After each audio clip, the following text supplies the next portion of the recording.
It's Tuesday, March 17th. Today, hoping for the best, preparing for the worst. Why the latest drought report shows positive signs for farmers and the wildfire season, and why not everyone is ready to celebrate. Also, big bucks for beef. Current auction prices are breaking records. What's behind skyrocketing beef prices and what it means for Manitoba producers. And a negative impact on the Cubs. Why Manitoba's Black Bear Rescue says its new neighbor may force it to close. Your Morning Winnipeg starts right now.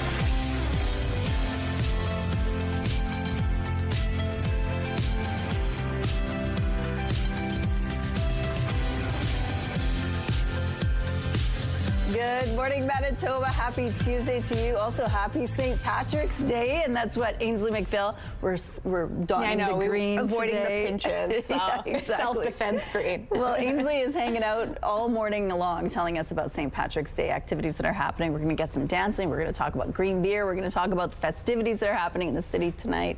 Lots of fun. So stay tuned for that. But the weather, waking up again today. Can't believe how cold it is. So cold. But the good news is a warm-up is on the way, Rochelle, but we have a little bit of blustery, snowy conditions to get through first. A day more of this, and then, yes, a marked improvement into tomorrow. But right now, the here and now, yeah, it's a little rough if you're not a fan of the cold. It's minus 20 degrees with that wind chill. Feel closer to minus 28.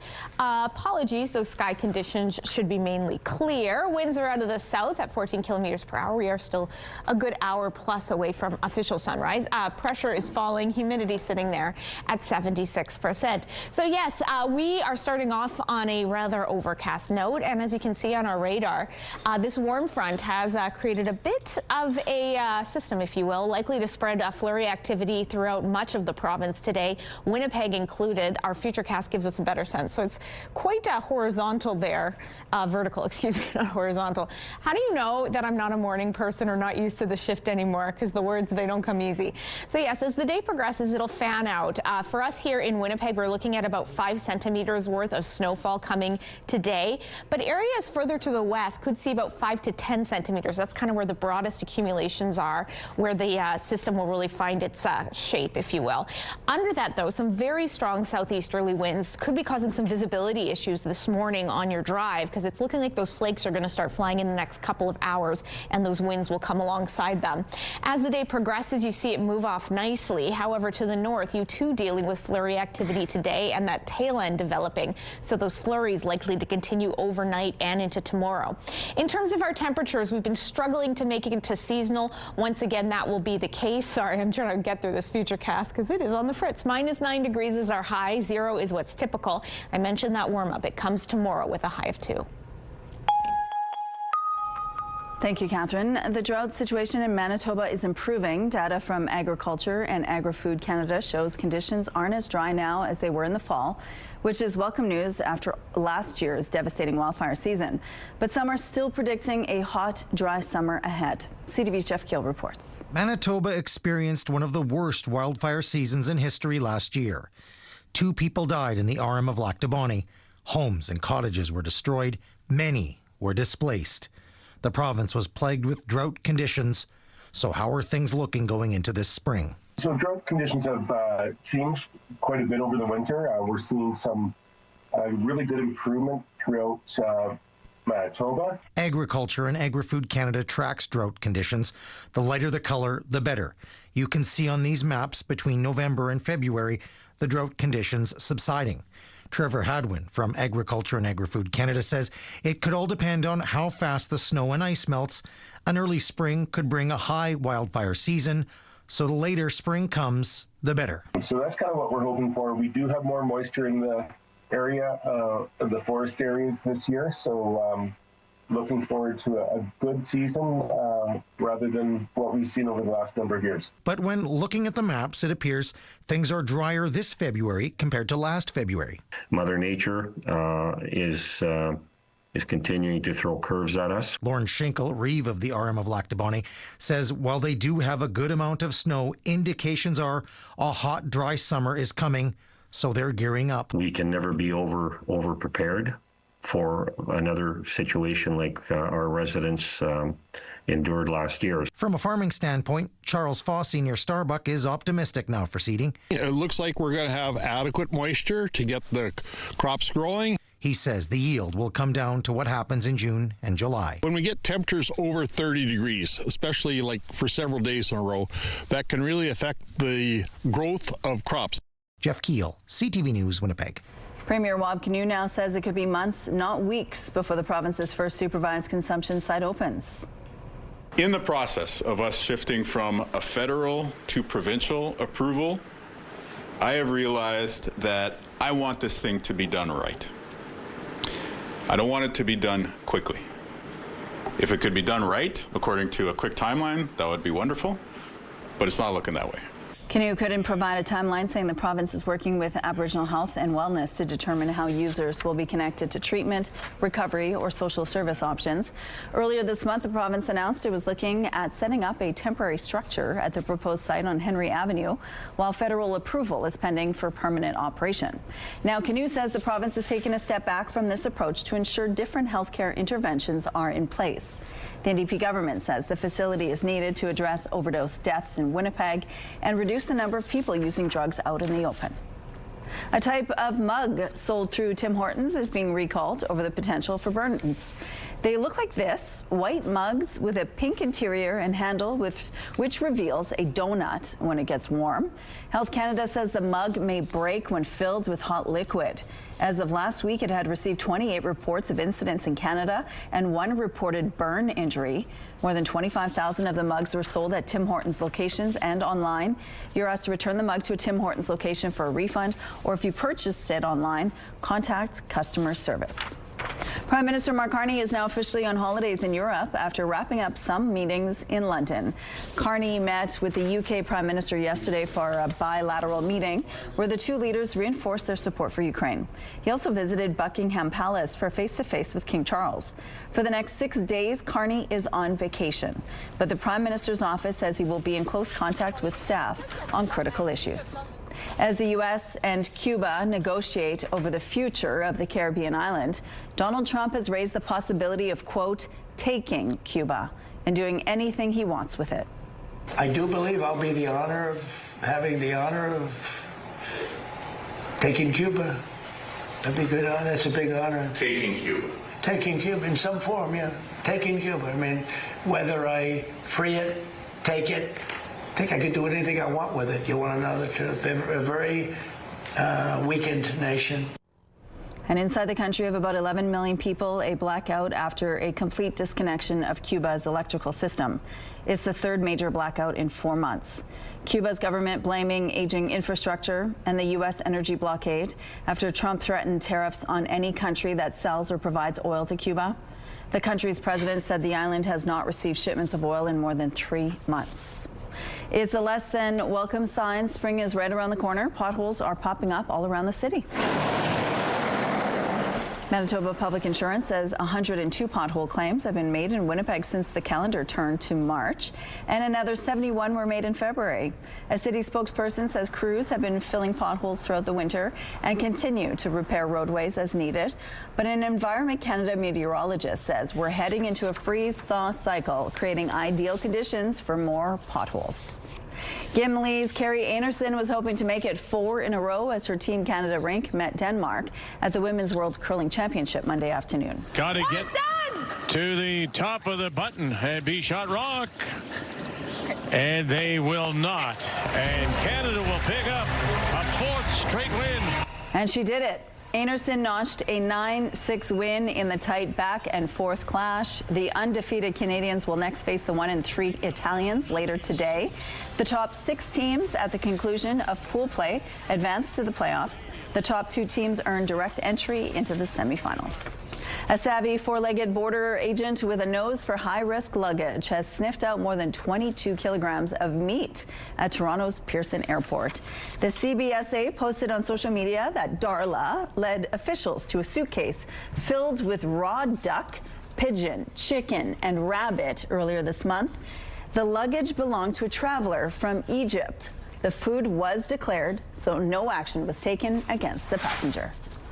Here's a look at what's happening now on the Norwood Bridge. It looks like things are still quite light at this point in the drive this morning. Overall, the streets are pretty dry and moving well at this point. If you see any issues out there, please let us know. Let's go now to Ainsley McPhail. We are talking about St. Patrick's Day. Good morning. Happy St. Patrick's Day. Good morning. My apologies in advance that I didn't put on any green this morning, but the specific brand of green that St. Patrick's Day requires is quite loud, and I don't know how many people who actually own that color. I'll take a picture of cameraman Kenny, though, and actually, come here, Kenny. This is ridiculous. Ridiculous in the best way. When else are you going to wear this shirt? I don't have once a year. Yes, okay. Anyways, but there's lots going on in Winnipeg. We are at the McConnell School of Dance, a place that has some world champions. McKinley is a two-time world champion, and we've got Katie, who's placed second in the world. We're going to see these folks dancing throughout the morning. We're going to hear some live music, and you're not alone in Manitoba.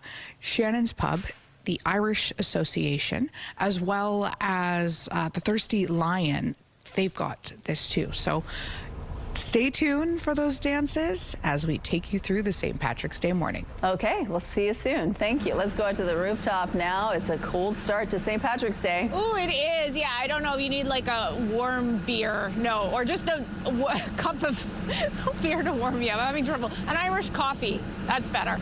Yeah, because it's quite chilly out here. Minus 18 degrees with that wind chill. Feels more like minus 25. It's pretty clear out here. The wind's out of the south at 11 clicks. Pressure falling. Humidity sits at 75%. So yeah, so we're getting another unseasonably cold day ahead. Not to the degree we saw yesterday, but we're pairing it with some very strong winds and some snowfall. So an approaching front is brewing up some flakes for us here all throughout the province. So that system likely to spread starting in the southwest this morning and joining us here in Winnipeg in the Red River Valley an hour or so later. We'll get the flakes this morning, about 5 centimeters worth for Winnipeg, maybe more about 5 to 10 through areas of the southwest. That's kind of where the bulk, the axis of the system will hover. Northern Manitoba also in store for a fairly snowy day. We're also going to deal with some very strong southeasterly winds to the tune of 40 to 60 kilometers per hour. So that could be bringing some visibility issues out there on the roads. Temperatures, as mentioned, a little bit warmer than yesterday. Minus 9 here in Winnipeg when 0 is typical. Happy to report, though, that those flurries will taper off overnight, and tomorrow we're above seasonal and above freezing. So that's the good news. Let's take a break. Stay with us. More Your Morning Winnipeg still to come. Weather is brought to you by Blinds Are Beautiful. Our new Hunter Douglas showroom is at 900 Lorimer. Good morning. Record high beef prices are causing sticker shock at grocery stores, and the strong consumer demand is leading to never before seen profits for Manitoba cattle farmers. CTV's Joseph Bernacki explains. At Winnipeg livestock sales, hundreds of cattle walk through these gates ready for buyers. Scott Anderson manages the floor, making sure they go to market. The market right now currently it's the highest of all time. So high, in fact, Argyle farmer Ian Smith's 2,900-pound bull just sold here for a record-breaking price at the end of February. I got a good price of $7,628 for him. I was thinking maybe around that $2.55 a pound I'd get for him, but I got $2.59. Smith figures had he sold the bull last year, he would have fetched $1,000 less. He says the tricky part is managing and maintaining enough stock. I think the prices will stay up because here in North America, we're in a 75-year low in inventory. He's already invested in 2 new bulls at $7,000 apiece. Anderson says the market has been steadily increasing for the last 3 years. Calves are bringing, $4,000. It's been good for the cow-calf producers. It's been good for the backgrounders that buy little calves, put a couple 100 pounds on them and then resell them. And it's also been very good for the feedlot guys that have been finishing cattle as well. Cattle farmer Barry Proctor has watched prices skyrocket over the past decade. He bought his first cows at 13. I was born into it. I'm 86 now, so I'm in my 73rd year of doing it. 7 decades later, he's still doing what he loves most, managing a herd of Black Angus near Woodlands, Manitoba. Proctor says in the last 4 months, the increase in price has been staggering. He compares the price of selling his heifers then and now. I sold 10 in December, and they averaged me $4,700. First week in February, the lowest one was $5,400 and the highest one was $5,900. Joseph Bernacki, CTV News, Winnipeg. Protein is a critical part of a person's diet. It helps build muscle, repair cells, and create new ones. But experts say many people don't consume it the way they should. Spreading out your protein intake leads to the best outcome when it comes to muscle building and sustaining muscle and utilizing that protein. That's registered dietitian Julia Zumpano, who says your daily protein quota shouldn't be filled in one sitting. Instead, she says to work it into snacks and meals throughout the day. For breakfast, that could include foods like Greek yogurt, cottage cheese, low-fat cheeses, milk, eggs, sausage, turkey, or Canadian bacon. I can't emphasize enough having a large variety of protein sources is really key, and I can't emphasize enough as having them available to you, readily available, so you're able to easily meet your needs. For lunch and dinner, consider chicken, turkey, fish, lean red meat, or plant-based proteins such as lentils, dried beans, peas, and seeds. Zampano says only eating one kind of protein, such as red meat, could lead to health problems such as high cholesterol or increase the risk of developing heart disease. Canada's inflation rate took a dip in February to 1.8%. StatsCan says prices had increased the year before when the federal government's tax holiday came to an end, and that was a big driver behind the year-over-year dip. Grocery prices rose by 4.1%, following a 4.8% increase in January. StatsCan says grocery prices have risen by more than 30% since February 2021. The Canoe government is touting its work to increase intensive care capacity. Well, today we're celebrating a record 45 new ICU nurses in Manitoba.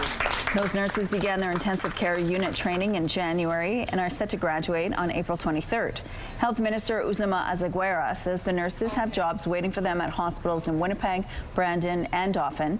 The coordinator of critical care education says intake for the program has typically fluctuated, averaging about 26 to 28 nurses each cohort. We're really trying to promote the course. We're trying to encourage staff who may not feel ready to come and talk to us about it, encouraging staff to do shadow shifts to see if a career in ICU nursing is something that they would enjoy. The ICU training team is reviewing data to see if it can find trends for this intake increase to replicate it in the future. The 15-week program has 3 55-seat cohorts a year and includes a balance of theoretical learning and clinical training. The next cohort is set to start training April 27th. A canine coach bus in England is getting special attention. It's incredible. We have people throwing themselves at the windows in cafes trying to get our attention. We have people running down the road taking photographs. This bus has been fully converted with dog beds and harnesses to keep pups safe on the road. The service is run by dog lover Laura Mohan. She'll pick up your dog for a ride before taking them for a run with other dogs in the countryside. Traffic is brought to you by Mr. Lube Plus Tires. No appointment needed. Those were happy dogs. We have some road closures to remind you about this morning. The southbound median lane on Donald Street will be closed between Notre Dame and Cumberland Avenue.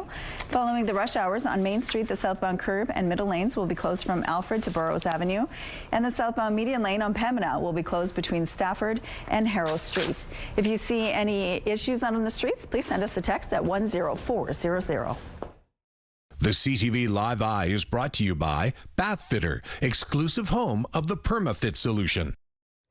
New dream job unlocked. Driver of the Billy Bus, my goodness. Okay, we're driving into a bit of a cool day ahead and a blustery one at that.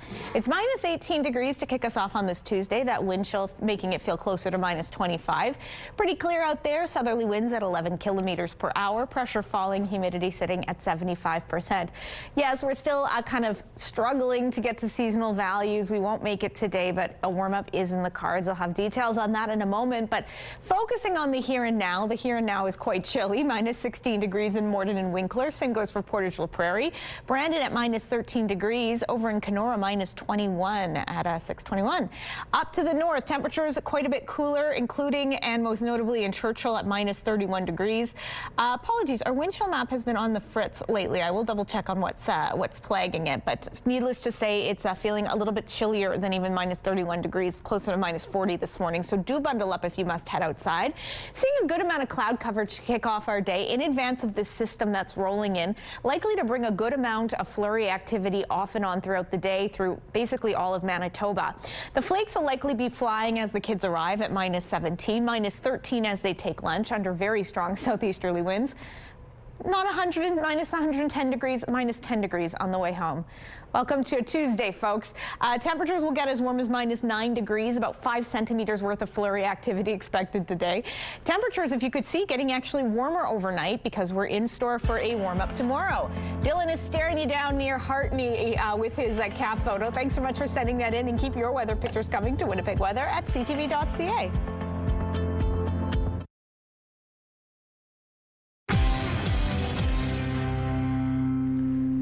Well, the anticipation is palpable. For the past few weeks, we've been giving you the chance to win an unforgettable getaway to Hong Kong, and now it's time to announce the lucky winner.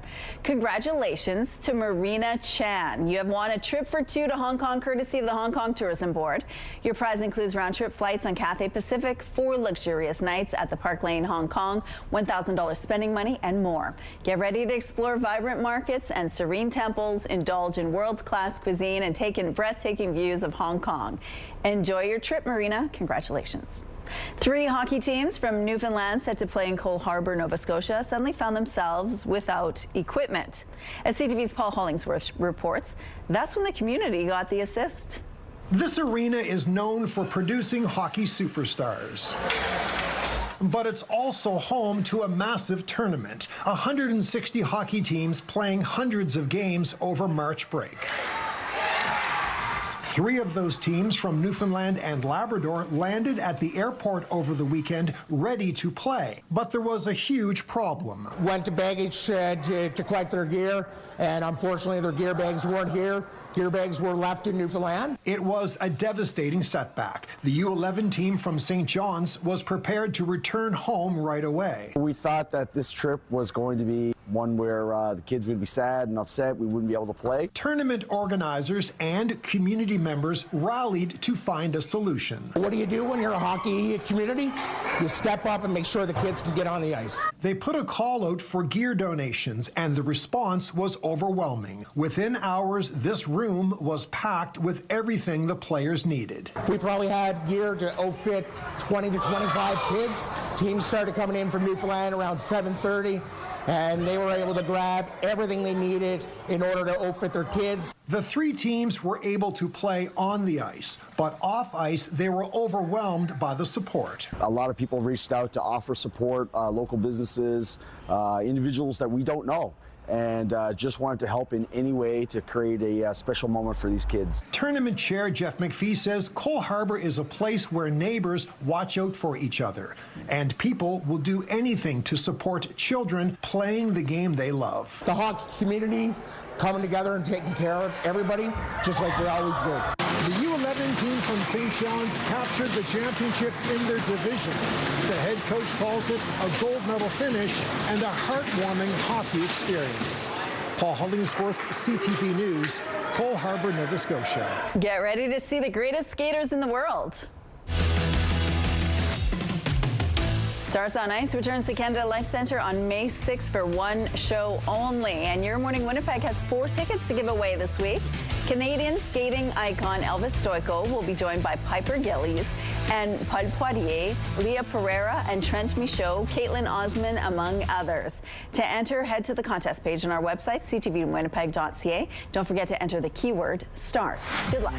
All right, here's a look outside now on McPhillip Street. Looks like things are picking up in this part of the city. Moving well, though. We'll be back right after this.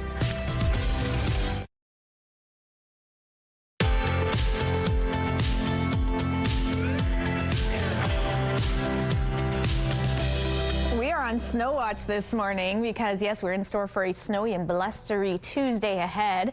The cold, though, we don't have to wait for that. It has definitely been here. It's -18 degrees with that wind chill, feeling closer to -25. It's clear to kick the day off. Winds are out of the south. Pressure is falling. Humidity sitting at 75%. Yes, yesterday we had a very clear start to the day. Today it's a little bit more overcast as we anticipate an incoming system likely to spread some flurries. You can see it there on our radar. A good amount of snow, cloud coverage large blanketing mainly the western portions of our province. As it spreads out alongside that flurry activity, we're going to start to see some very strong southerly winds ramp up at about 40 to 60 kilometers per hour. So that could cause some visibility issues this morning out there on the roads. Alongside that snowfall, likely about 5 centimeters worth by Environment and Climate Change Canada's estimation. A little bit warmer than what we saw yesterday, -9 degrees, but considering 0 is typical for this time of year, we're well off the mark. Likely that snowfall will taper off overnight. However, there's a slight chance of, as those temperatures warm up, yes, warm up overnight, we could get some freezing drizzle. Those winds staying pretty strong out of the south, and yes, a warmer overnight high, low rather, than what we're going to see today as our high. That makes sense. -8 degrees is what we're getting up to overnight. And then into tomorrow, I said a warm up is on the way. 2 degrees by tomorrow with some northerly winds, a little bit lighter, mainly cloudy skies, a pocket of sunshine or two here or there to enjoy. Thursday, though, look at this, 4 degrees under a mix of sun and cloud. By Friday, 6. And by Saturday, we're still dealing with the clouds, and we do have a good chance of some overnight rain or snow. That mix could cause some sleety roads. But by Sunday, we got the sunshine back, and we're sitting pretty at 0. A coalition of health groups, unions, and others took to the streets Monday in Winnipeg and across the country to protest what they see as the encroachment of a 2-tiered healthcare system in Canada. What do we do when they try to privatize healthcare? This was the scene outside downtown's Union Centre. At issue is Alberta's Bill 11, which allows physicians to accept private payment for care that would be publicly insured or publicly funded. Critics see it as an erosion of Canada's publicly funded healthcare system and warns it could create a 2-tier system where those who can afford to pay receive faster care, while wait times increase for those unable or unwilling to pay. Alberta's not an island. What happens there doesn't stay there. We have our trade agreements that are affected by what one province does, and we know that provinces have a habit of borrowing from each other's policies, good and bad. And right now there's a strong ideological push to privatize healthcare in Alberta, and Scott Moe in Saskatchewan is making noise like he's also interested in this. So we need to stand up for public healthcare across the country. If we lose it in Alberta, we'll lose it here too. The rally in Winnipeg was one of more than a dozen planned across Canada. The Alberta government says the changes are meant to improve access to care, increase system capacity, and shorten wait times. Premier Danielle Smith also notes the approach would allow physicians to treat only a limited number of private patients during times when they're not working in the public system. Manitoba Black Bear Rescue has been helping orphaned and injured bears for about a decade, but the organization's future is in jeopardy. The problem is a limestone quarry looking to set up shop next door. As CTV's John Hendricks explains, that would force the rescue to close its doors. Aside from the faint sound of birds chirping, it's quiet outside Black Bear Rescue Manitoba's facility in Stonewall. And that's exactly why Judy Stearns decided a decade ago that it would be the perfect location to take care of orphaned and injured bear cubs. They're already compromised and stressed.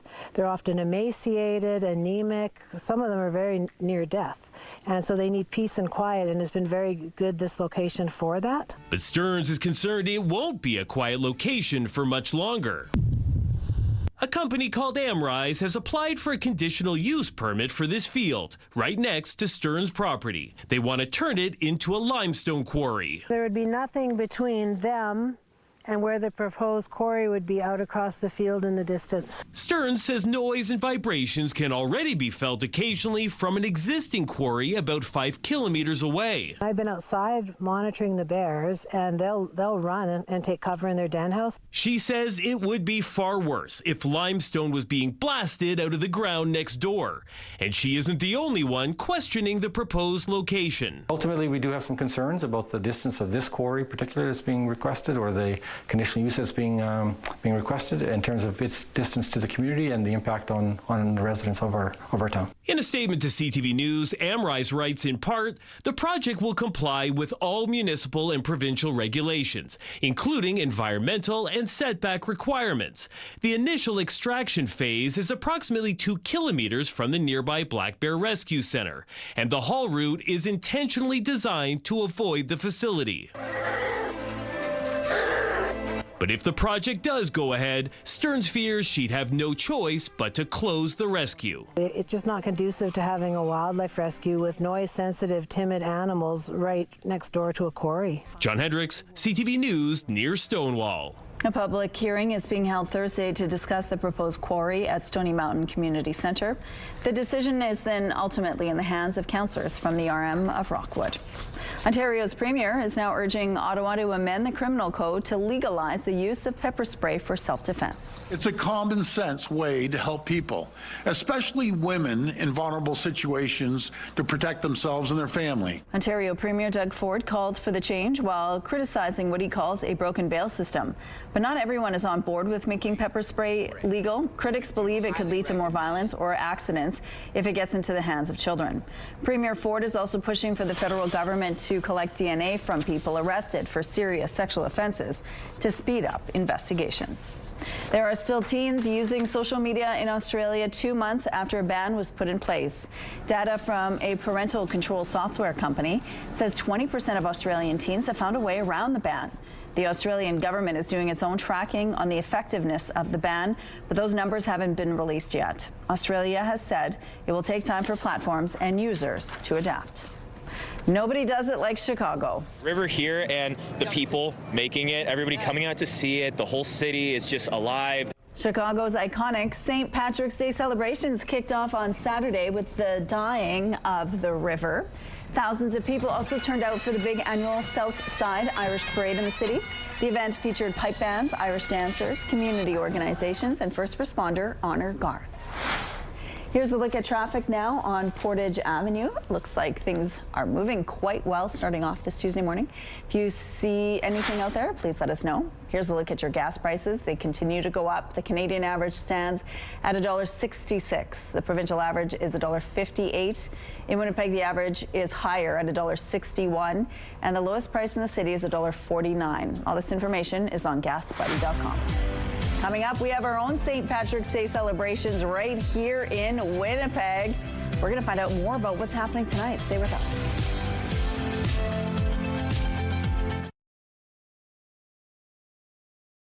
Weather is brought to you by ABC Fire and Safety, your CO2 refill store.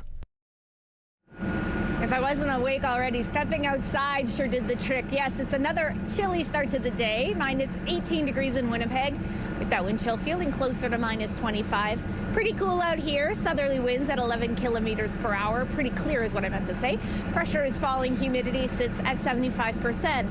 So an approaching an approaching warm front, has some snowfall associated along with it.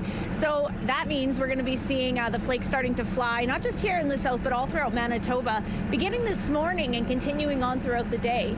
Accumulations for us here in Winnipeg could be about 5 centimeters worth. Stronger, though, likely into the southwest. 5 to 10 centimeters expected there. Temperatures still pretty sluggish. We're looking at minus 9 in Winnipeg when 0 is typical. The other notable element today are very strong southerly gusts at 40 to 60 kilometers per hour, so those will whip those flakes around.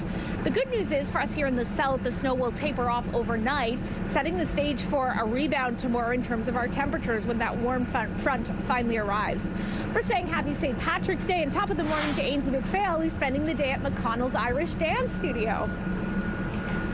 Good morning. Lots on tap, and I guess they're not tapping. Good morning from McConnell's Irish Dance Studio.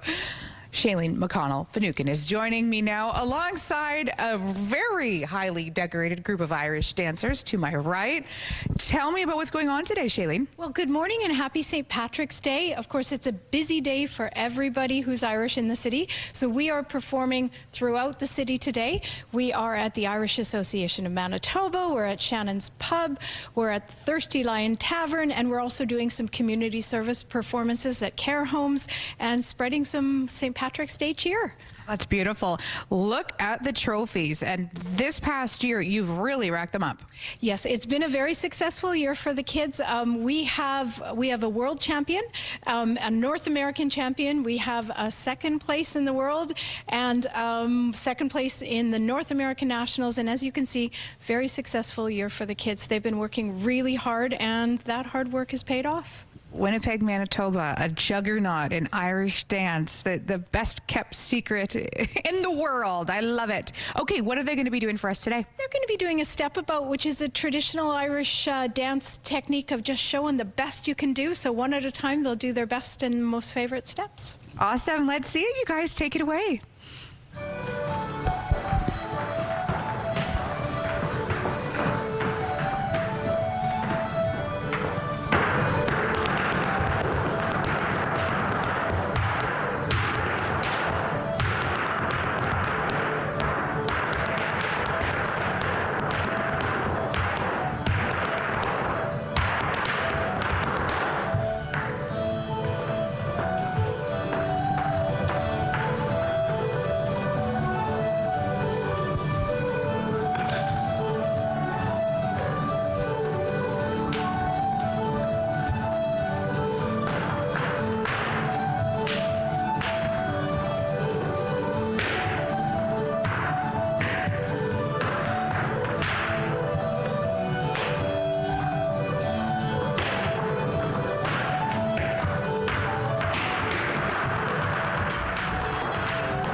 Looking at the early markets, the Dow Jones is 70 points down. The Nasdaq fell 61 points. The S&P index is 10 points lower.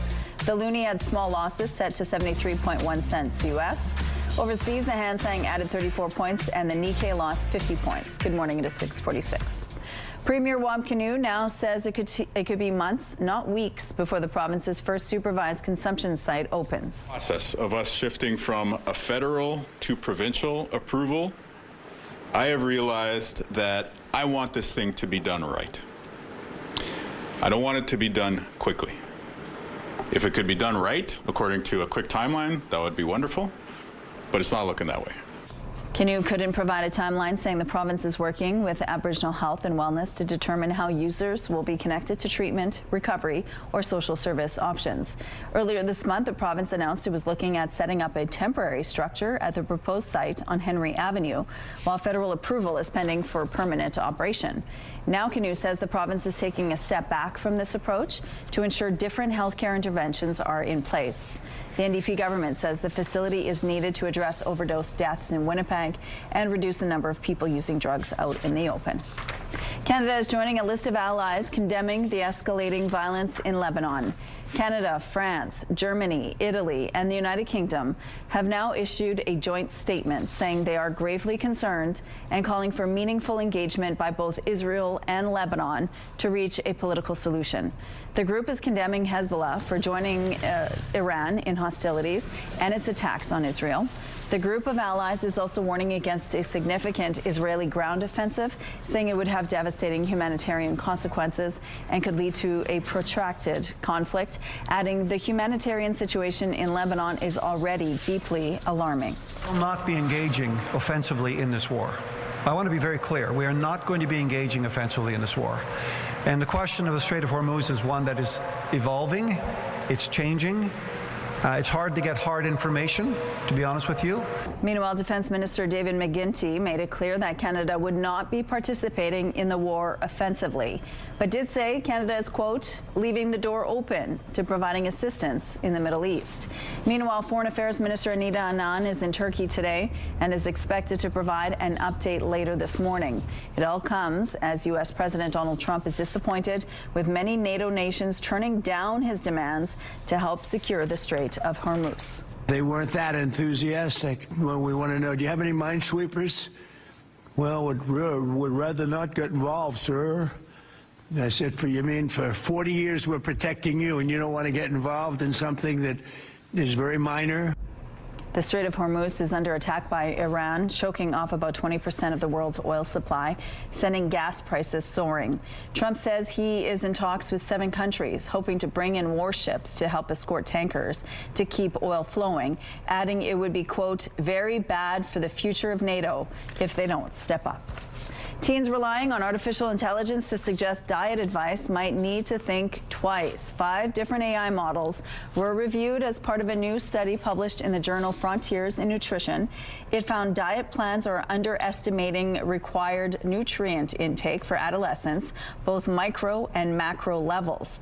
Findings indicate AI-based dietary recommendations are not appropriate without professional supervision, putting a spotlight on the need for model improvements toward more reliable data generation. Alberta and Czechia will play host to the World Cup of Hockey in 2028. Calgary will host 7 games at the new Scotia Place, set to be finished late next year. Edmonton's Rogers Place will host the semifinals and the final, and Prague will also host some round-robin games. We have some road closures to remind you about this morning. The southbound median lane on Donald Street will be closed between Notre Dame and Cumberland Avenue. Following the rush hours on Main Street, the southbound curb and middle lanes will be closed from Alfred to Burroughs Avenue, and the southbound median lane on Pembina will be closed between Stafford and Harrow Street. If you have any other traffic tips, please text them to us. Casting our eye to the sky, it's a chilly start to your Tuesday, to your St. Patrick's Day. It's minus 18 degrees, that wind chill making it feel closer to minus 25. It's clear and slightly breezy with southerly winds at 11 kilometers per hour, pressure falling, humidity at 75%. Yes, we're starting off on a cloudier, cool note. However, we're also on snow watch because this incoming system here, you can see it on our radar, likely to spread a good amount of snowfall, not only to us here in the south, but all throughout the province. To the northeast, look for some snowfall, particularly the Thompson area. Lighter chance of it coming to the rest of this region, and a good chance for some sunshine there. Temperatures slightly improving, but it's been a cold stretch for you. They're still below seasonal, to the tune of minus 10 degrees in Thompson, minus 18 in Gillam, minus 13 in Island Lake, very chilly in Churchill at minus 25. The northwest, a stronger likelihood of some flurries and some strong winds at that out of the south. Temperatures there a little bit warmer, minus 9 degrees in a Pasquia, Cree Nation, the Paw, as well as Flin Flon. Over in Norway House, minus 10 degrees. Lynn Lake at minus 12, also with some very strong winds. The southwest, this is the portion likely to get the best chunk of the system, if you will. Highest accumulations of snowfall, about 5 to 10 centimeters is expected. Minus 3 degrees, though, so it'll be a little bit warmer, at least in Brandon and Neepawa. Dauphin and Swan River looking at highs of minus 5. We're chillier in Winnipeg and the Red River Valley, alongside some southeasterly winds at 40, gusting at times to 60 kilometers per hour. Whipping around those snowflakes could cause some visibility issues or blowing snow. We could get about 5 centimeters worth. Northwestern Ontario likely to get some snowfall later on into the day with some sunshine first. Temperatures there for the most part in the low minus teens. Temperatures overnight actually getting warmer, if you can believe it, as that snowfall tapers off. Minus 8 degrees because it's priming us for a nice warm up. By tomorrow, we're above freezing, above seasonal with a high of 2. Thank you, Catherine. BCE, the parent company of Bell Canada and CTV, is partnering with Saskatchewan to build what it says will be the largest AI data center in Canada. The company is investing $1.7 billion in the project that it says could generate billions more and create hundreds of jobs. Here's CTV's Alison Bamford. This open field just outside the city of Regina could house the country's largest AI data center in a year's time, resulting in a significant contribution to national Canadian data sovereignty. Bell Canada says it plans to build a 300-megawatt AI data center in the rural municipality of Sherwood, which will increase Canada's domestic AI capacity. What Bell AI Fabric is, it's Canada's digital backbone in a sense, a full-stack national network designed to deliver AI to thousands of Canadian businesses, governments, and institutions. Bell says the data center could generate up to $12 billion in economic value. The project could fuel more than 1,600 jobs, 800 during construction, another 80 full-time jobs once it's operational, plus an additional 750 spin-off jobs. Bell says it will focus on Indigenous procurement, an agreement made with George Gordon First Nation. We want to be involved from the construction all the way through to operations. Not everyone has been excited about the new build, with online petitions attempting to stop the project before it starts. Many concerned that some AI data centers use large amounts of water for their cooling systems. The project will use a closed-loop cooling system, meaning it will not draw from municipal water sources. One main one that I've heard concerns about was the water, and to hear very clearly that there is not a need for a municipal water supply is obviously comforting. Construction crews are slated to break ground here this spring, and the first phase of the facility is set to come online by the first half of 2027.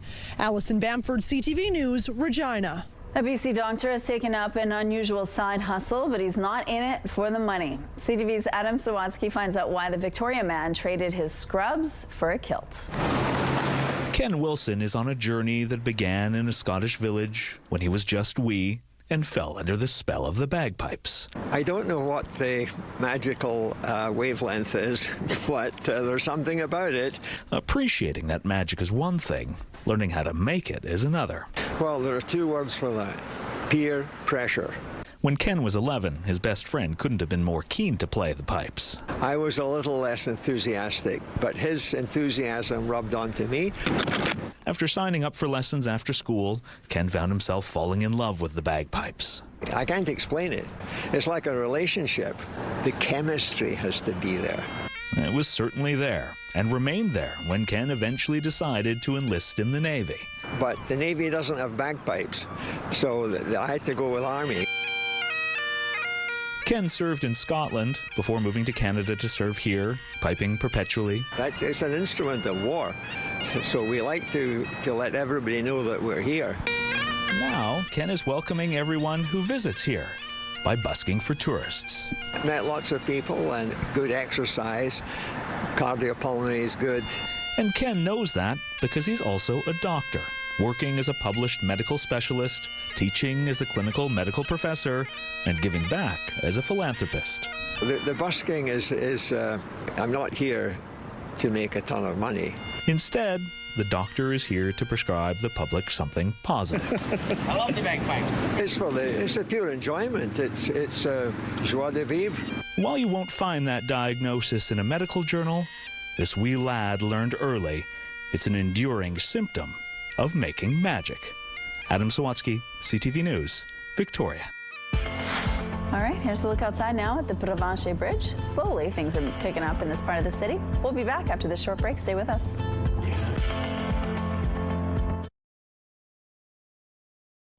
It's Tuesday, March 17th. Today, hoping for the best while the latest drought report shows some relief, but wildfire risks remain. Plus, ICU training surge. New nurses set to boost critical care capacity across Manitoba. And Canada keeps rolling. Manitoba's Carrie Anderson leads another win at World Curling. Your Morning Winnipeg starts right now.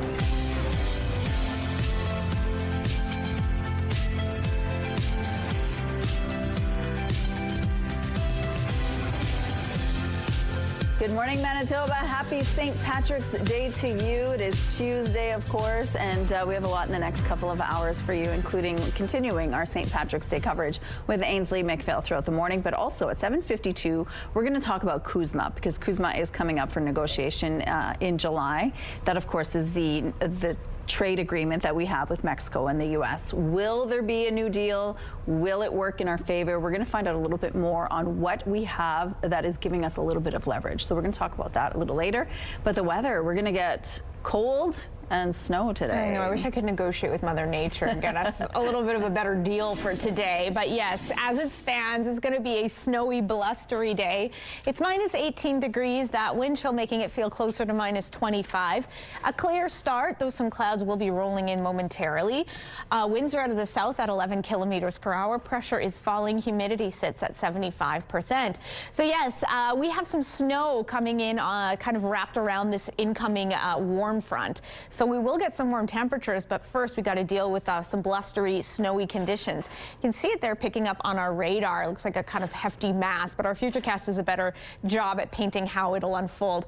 So pretty vertical there, but as the day progresses, it will reach into the north, couple centimeters for you, and it kind of splits off. The highest accumulations of snowfall likely coming in the southwest, about 5 to 10 centimeters worth, while we'll get about 5 in Winnipeg and the surrounding Red River Valley. Along with it, some pretty strong south south or southeasterly winds at 40, gusting at times to 60 kilometers per hour could cause some visibility issues. As the day progresses, it does push out by this evening. However, this kind of tail end hovers around the north, so flurries expected to continue overnight and into tomorrow. Tomorrow, speaking of, lots of cloud coverage. We see this approaching system there, possibility of some mixed precipitation overnight, but we do start to see a little bit more in the way of a heftier kind of dose of precipitation late into Wednesday, maybe some mixed rain and snow. But by the weekend, we'll start to see the sunshine again. We talked about a warm up, not today yet, -9 degrees, but by tomorrow, 2 is our high, and we're just kind of on an upward trajectory with the warmest temperatures coming at around Friday. Your weather art of the day, this one drawn by 4-year-old Jordan Sinclair. Also, if you eagle-eyed, you can see they put a little CTV logo in there. We love to see it.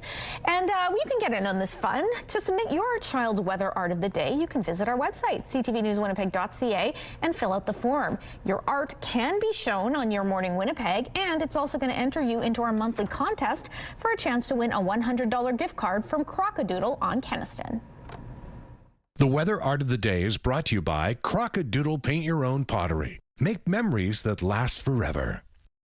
The drought situation in Manitoba is improving. Data from Agriculture and Agri-Food Canada shows conditions aren't as dry now as they were in the fall, which is welcome news after last year's devastating wildfire season.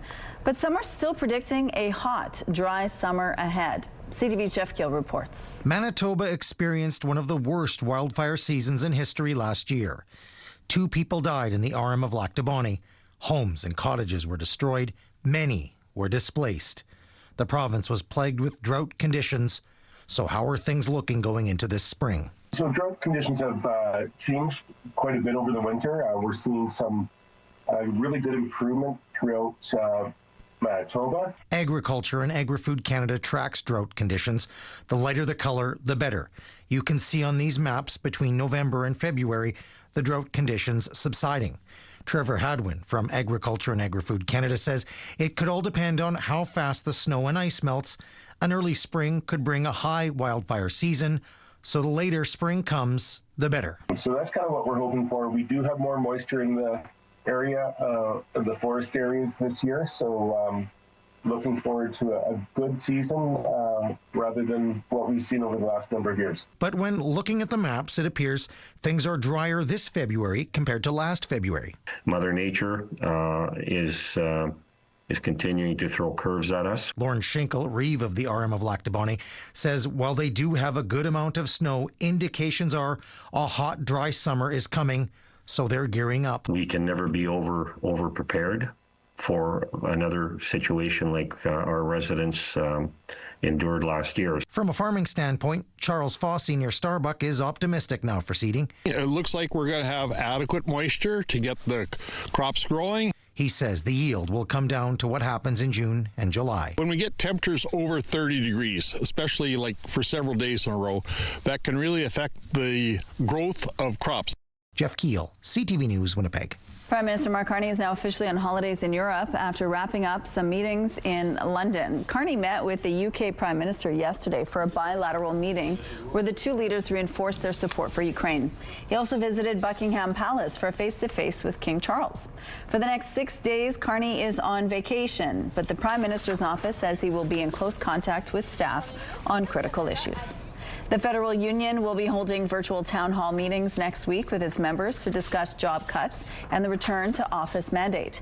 The Public Service Alliance of Canada said it's an opportunity to ask questions and share concerns. More than 26,000 federal public servants received notices over the past 3 months that their jobs could be cut. Canada's budget, which was released in November, outlined the government's plan to reduce the size of public service by 28,000 positions before 2030. It's a less than welcome sign. Spring is right around the corner. Potholes are popping up all around the city. Manitoba Public Insurance says 102 pothole claims have been made in Winnipeg since the calendar turned to March, and another 71 were made in February. A city spokesperson says crews have been filling potholes throughout the winter and continue to repair roadways as needed. But an Environment Canada meteorologist says we're heading into a freeze-thaw cycle, creating ideal conditions for more potholes. A type of mug sold through Tim Hortons is being recalled over the potential for burns. They look like this: white mugs with a pink interior and handle which reveals a donut when it gets warm. Health Canada says the mug may break when filled with hot liquid. As of last week, it had received 28 reports of incidents in Canada and 1 reported burn injury. More than 25,000 of the mugs were sold at Tim Hortons locations and online. You're asked to return the mug to a Tim Hortons location for a refund, or if you purchased it online, contact customer support. Gimli's Carrie Anerson was hoping to make it 4 in a row as her Team Canada rink met Denmark at the Women's World Curling Championship Monday afternoon. Got to get to the top of the button and be shot rock. And they will not. And Canada will pick up a 4th straight win. And she did it. Anerson notched a 9-6 win in the tight back and forth clash. The undefeated Canadians will next face the 1-3 Italians later today. The top 6 teams at the conclusion of pool play advanced to the playoffs. The top 2 teams earned direct entry into the semifinals. A group of people in Atlanta is letting off steam in a unique way. 1, 2, 3. This Scream Club was founded by a couple who work as a life coach and breath practitioner. They organize meetups in different spots to give people space to release emotion and scream it out. Psychology professionals affirm that screaming can boost moods and calm people by bringing out a sympathetic nervous system response. Well, if you're in traffic this morning, you might want to scream. It looks like things are moving quite well in this part of the city, though, so you should be okay. If you see any issues out on the streets, please send us a holler. Canadian home prices dropped in February as lingering economic uncertainty forced sellers to offer bigger discounts to reluctant buyers. The benchmark price of a home in the country fell 0.6%, continuing a string of declines. U.S. diesel now $5 a gallon for the first time since December 2022, the latest sign of surging fuel price pressures menacing the global economy as the war in Iran continues to disrupt energy supplies. Jet fuel has soared above $200 a barrel, and fuel oil, usually a product that trades lower than crude futures, but one that keeps shipping moving, is now close to $140 a barrel. NVIDIA's chief executive officer, Jensen Huang, addressing crowds at the company's biggest annual event, unveiling a variety of new products while predicting that its flagship AI processors would help generate $1 trillion in sales through 2027. I believe that computing demand has increased by 1 million times in the last 2 years, he said. Those are your morning business headlines. For BNN Bloomberg, I'm Roger Peterson. Let's go back now to Ainsley McPhail. It's St. Patrick's Day. You're wearing green. Well, they wouldn't have it. Beige, who are you coming in here St. Patrick's Day? And I said immediately, you must make me look like Fiona from Shrek. It looks great. We've done it. I'm wearing soft shoes, otherwise known as Heelys, and I'm with Hennessy and Serena, who are going to teach me a couple steps here at the McConnell's Irish School of Dance. So, first things first, we got to get our posture. Tell me how it goes. So you're going to want to stand with your arms down by your side and your shoulders back, and you'll start with your feet together, and then turn your feet out, and then slide your right foot in front.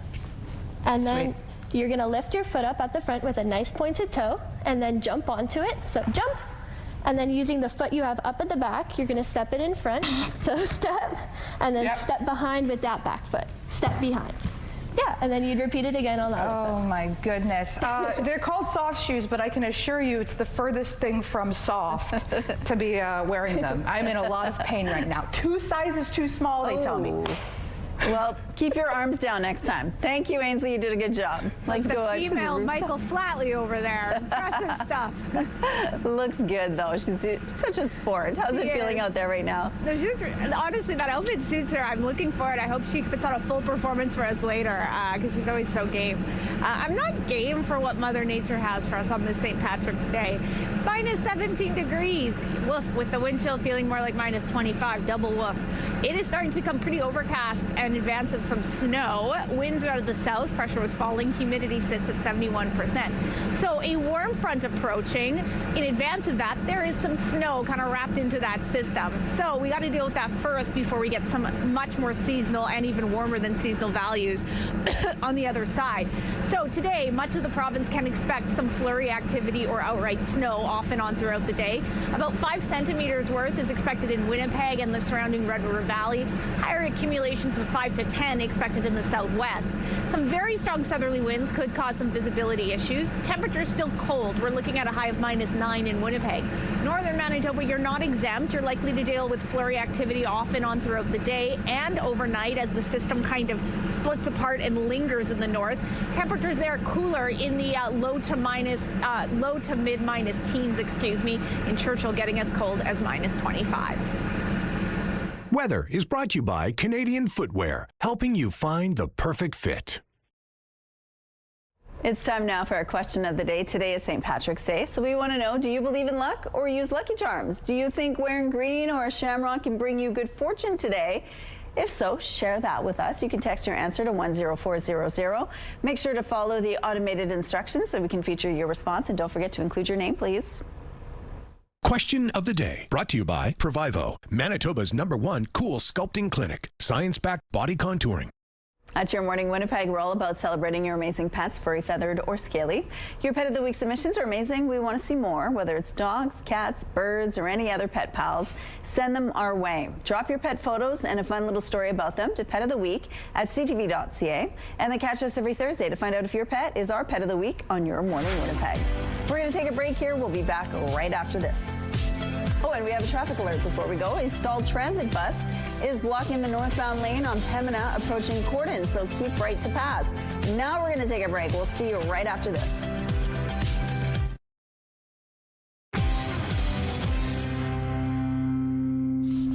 Good morning. The Canoe government is touting its work to increase intensive care capacity. Well, today we're celebrating a record 45 new ICU nurses in Manitoba. Those nurses began their intensive care unit training in January and are set to graduate on April 23rd. Health Minister Uzuma Azaguera says the nurses have jobs waiting for them at hospitals in Winnipeg, Brandon, and Dauphin. The coordinator of critical care education says intake for the program has typically fluctuated, averaging about 26 to 28 nurses each cohort. We're really trying to promote the course. We're trying to encourage staff who may not feel ready to come and talk to us about it, encouraging staff to do shadow shifts to see if a career in ICU nursing is something that they would enjoy. The ICU training team is reviewing data to see if it can find trends for this intake increase to replicate it in the future. The 15-week program has 3 55C cohorts a year and includes a balance of theoretical learning and clinical training. The next cohort is set to start training April 27th. A wave of drones and rockets were launched at the U.S. Embassy in Baghdad earlier this morning. Iraqi security sources said rockets and at least 5 drones were launched. The air defense system shot down 2 drones, while a third hit inside the embassy compound. Iranian-backed militias have been attacking U.S. interests in Iraq in relation to the war. The embassy was previously hit on Saturday. We're getting a first look at what Team Canada will wear when it hits the pitch at the FIFA World Cup this summer. Canada Soccer showed off its home and away kits for the tournament Monday.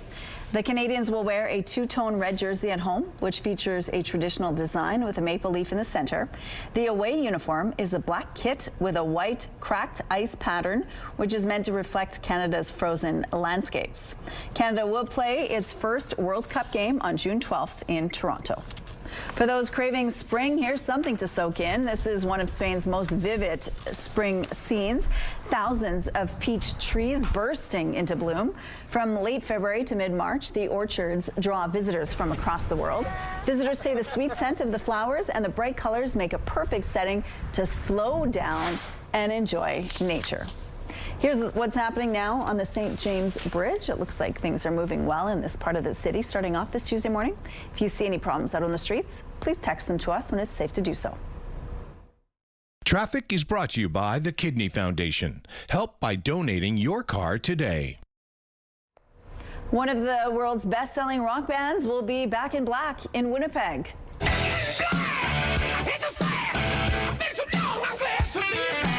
AC/DC will be bringing its Power Up tour to our city later this year. It's the band's first show in Winnipeg since 2015. Get ready to rock out on September 20th at Princess Auto Stadium. The legendary rock band will be joined by the Pretty Reckless. Tickets go on sale March 20th. A spooky tale created and set in Manitoba has made its debut. Still don't understand how you guys talked into coming out here. No one forced you. We're all here for the same reason. Yeah, what's your problem, Dale? It's just one night. In the Shadow Beyond the Pines, it tells the story of 3 young men who escape into the Manitoba wilderness to light a sacred fire as they grapple with the death of a friend. However, things take an eerie turn when they realize they've forgotten their flashlight and their phones have died.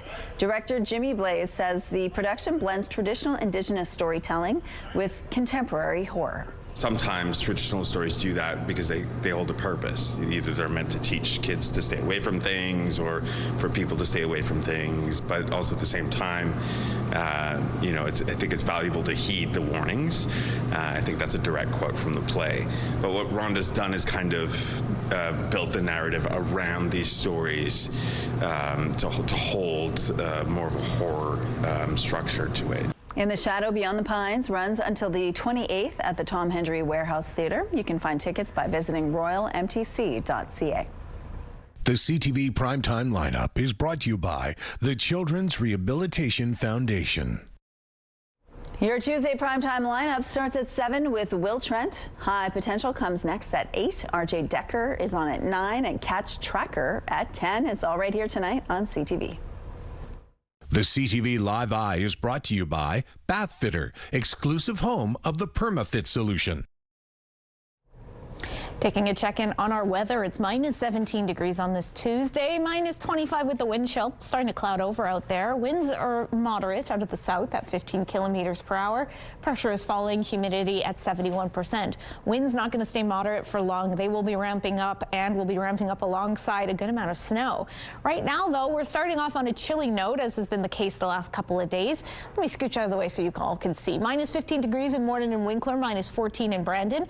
Chilly in Gimli at minus 20, over in Swan River, minus 13 degrees. Minus 16 in Lynn Lake to the north. In fact, very northerly portions are quite a bit cooler, markedly so, minus 33 in Churchill. We're going to take a look at our wind chill map. It's been on the fritz again. Yes, it is still on the fritz. I checked before we went on air, and, it's like the dancing frog in the Looney Tunes. It's only working when I'm looking at it. But yes, temperatures are in those very northerly corners, feeling with the wind chill closer to minus 40. So apologies for that, folks. We're talking about this approaching system. You can see it there pretty pronounced on our radar. Wrapped in, we got a good amount of snowfall, some very strong southwesterly winds. So you're going to want to bundle up the kids as they head out the door. It'll be about minus 17 when they arrive, minus 13 as they take lunch, and minus 10 degrees with those blustery, snowy conditions. We're getting a hair warmer than that. That snowfall will be about 5 centimeters worth, tapering off overnight. And if you can see, it's getting actually a little bit warmer in the evening hours before a marked improvement tomorrow. This guy is staring us down on this Tuesday. Dylan snapped a photo of this pretty menacing looking calf. Pretty cute, though, near Hartney. Thanks for sending that in, and keep your weather pictures coming to Winnipeg Weather at ctv.ca.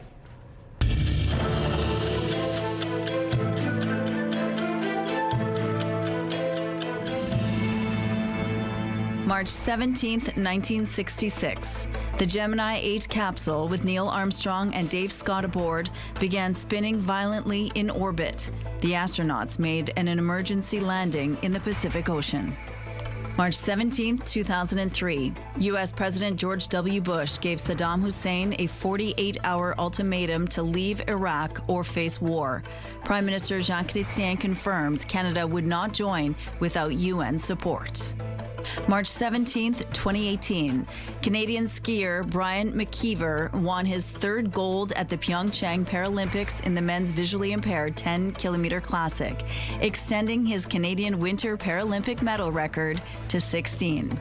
2 Montrealers are basking in the glow of Oscar glory after winning for Best Animated Short Film. CTV's Geneviève Beauchemin on how they brought their historic Canadian neighborhood to the big screen. Who cried pearls. Montreal's Chris Lavis and Maciek Szczerbowski's stop-motion masterpiece, perfect and round, tells the story of an impoverished boy who falls in love with a girl whose tears turn to pearls. Pearls of sorrow. They're priceless. It's a tale of choice between love and greed told through puppets, set in 20th century Montreal. We just really want to thank our amazing neighborhood. Thank you, the fantastic city of Montreal. Thank you, Canada. That shout out to the Plateau neighborhood, known for its iconic spiral staircases, a culture hub of theater, fashion, and cuisine, and a hotspot for artists. The newly minted Oscar winners say so many who played a role in their short film live in the area. The hat has to be tipped to really a neighborhood where the music was made, where our studio is, where we go out for drinks after work and scheme on what to do tomorrow. Elsa's is their local hangout. Pat, the bartender, says they're here up to 5 times a week, and so this win hit close to home. Can they expect a free round of beer? I think we could probably work something out, you know. You spent $100,000 here over 30 years. Yeah, I think we could probably send a few beers their way. The cheers, though, will soon yield to morning coffee in the Oscar winners' studio once again. And you can't actually imagine that this makes life or the hustle and grind of being an independent artist any easier. The filmmakers were nominated once before, but this is their first Oscar win for what they say is a puppet film 5 years in the making.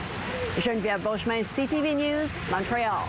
Looking for inspiration on your home projects? Your Morning Winnipeg has a contest that could help. The Winnipeg Home and Garden Show runs April 9th to the 12th at the RBC Convention Center. And we have a few prizes to give away. One grand prize winner will walk away with a $1,000 gift card, 4 tickets to the show with VIP seating, and a meet and greet with Brian Baumler. There's also 2 prizes of $500 gift cards with tickets to be won. To enter, head to the contest page on our website, ctvwinnipeg.ca, and don't forget to enter the keyword garden. Good luck. Today is St. Patrick's Day, and there are so many different festivities happening in the city today. Ainsley, music is a big part of all of them. Good morning. Good morning. Now picture this, a 12-person band. How loud that would be, how amazing that would feel, especially on a day like today. David Strang joins us. He's from the Barefoot Ceilidh Band, and you've got a very unique instrument with you. Tell us all about the concertina. Well, this is the Anglo concertina. There's actually different kinds of concertina, but this is the best kind because I play it. It's this is a vintage one. It's about it's a little over 100 years old, made in England by Jeffries, so I'm very fond of it. And yeah, so we play traditional Irish tunes, jigs and reels. And from what I understand too, both sides are different. So you're using different parts of your brain. That's from what I've heard. Explain that, or perhaps simplify that for our audience. Yeah, well, this style, the Anglo concertina, if you push, you get one note, and if you pull, you get a different note, like a harmonica. So, and then the left-hand side is the low notes, and these are the high notes. Tell me about when people can see you, because today's obviously a big day for music. Yep. So with the Flatland Ceilidh Band, it's my other band, we're playing this afternoon at the Irish Club at about 4 o'clock. And with the Barefoot Ceilidh Band, we're playing tonight at King Cobb Market Pub. That's beside the West End Cultural Centre. Oh, that's amazing. We only have about 30 seconds left, but I'd love to just hear a little something, so take it away. Well, one last plug. On Saturday, there's a ceilidh, so that's a dance party, like a social with Irish dancing, but it's the accessible kind, set dancing, so we'll teach you how to do it, and anyone can do it. Beginners welcome. So it starts at 7:30 at the Churchill Park United Church. So come one, come all. $10 at the door. Okay. Well, we're simply out of time, so they're going to have to come. They're going to have to take that plug for what it is. Okay, back to you. That was a good, we want us to go now because we were on the edge of our seats waiting, and now we have to go to the event. Very well played, sir. Look how stunning that sunrise is. Minus 17 degrees out there with that wind chill. Feels more like minus 25. Good to look at the sunrise from inside because, yes, quite chilly. Overcast out there, winds out of the south, pressure falling, humidity sitting at 71%. The sunshine will be draped, blanketed, if you will, by a good amount of cloud coverage, as you can see there on our radar. That is a system bringing in a good amount of snowfall, likely off and on throughout the day and throughout much of the province. For us here in Winnipeg, we're going to likely start seeing the flakes fly a little later on this morning. A high of minus 9 degrees. 0 is what's typical. We haven't been touching that for the last couple of days. Winds, meanwhile, that's the other kind of weather story of the day. Very strong out of the south at 40, gusting at times to 60 kilometers per hour. About 5 centimeters of snow is what we're expecting with this system, and much of the Red River Valley can expect that as well. Meanwhile, areas of the southwest could be getting slightly more, about 5 to 10 centimeters worth. Overnight, we could get a little bit snow, maybe in the form of freezing drizzle. That'll taper off pretty early on. Temperatures actually warmer overnight than what we're going to see today, minus 8 degrees. Those southerly winds stay strong. A good reason for those very balmy, if you will, relatively speaking, overnight temperatures is because it's priming us for a nice warm up. I've been needing this myself. 2 degrees is what we're looking at tomorrow. Mostly cloudy skies. Winds shift and ease out of the north at 20 kilometers per hour. From there, lovely temperatures ahead and a good amount of sunshine. 4 degrees with a mix of sun and cloud. We cloud over on Friday, though it's nice and warm at 6. Staying overcast on Saturday with a high of 4 degrees. We do have a chance of some overnight rain or snow mix, but it tapers off by Sunday. Canadians are feeling the squeeze on their wallets when it comes to buying beef. The commodity has hit record highs, and for Manitoba cattle producers, that translates to big profits. It's a real good time right now selling cattle on the market. Has been now for the last year and a half, but it's only growing and getting better because the inventory is at a low of 75-year low in North America. And so I don't know, the future looks good, but anything can happen with what's going on in the Middle East right now. We're in a turmoil in the world right now. Ian Smith, who farms near Argyle, says an 8-year-old, nearly 8,000-pound bull he purchased for $4,000 sold for over $7,600 at an auction Friday. And according to one of the managers at Winnipeg Livestock Sales, that sale price is almost unprecedented. Unheard of, yeah. But that's, it's the way the market's going, where even today we had a bull that brought, $73 or $400, I guess.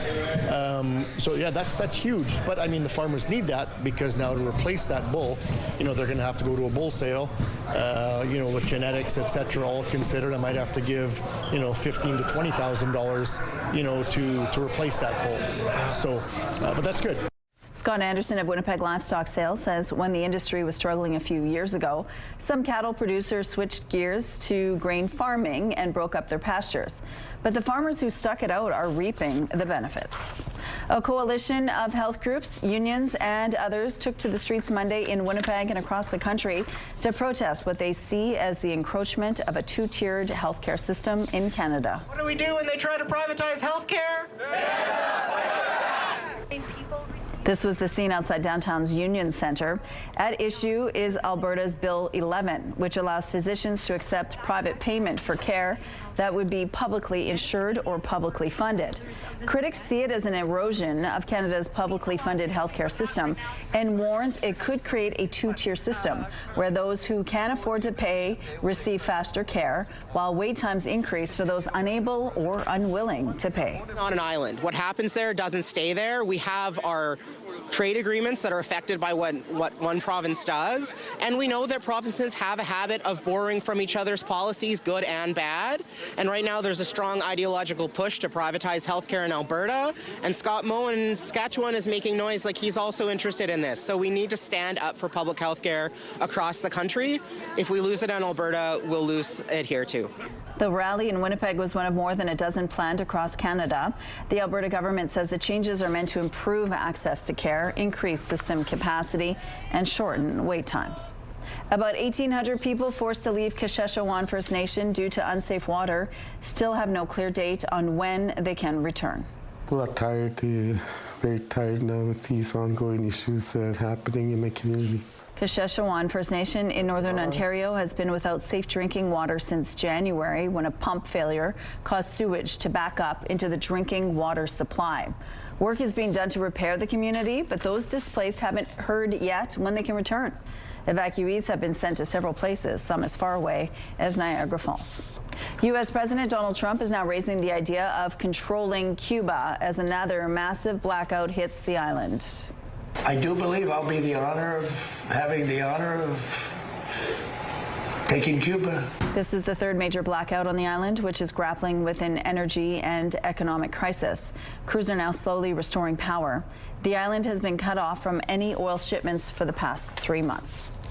The Copenhagen Zoo is in full baby mode. They not only welcome this adorable giraffe born on Friday, it also has a new baby elephant to care for.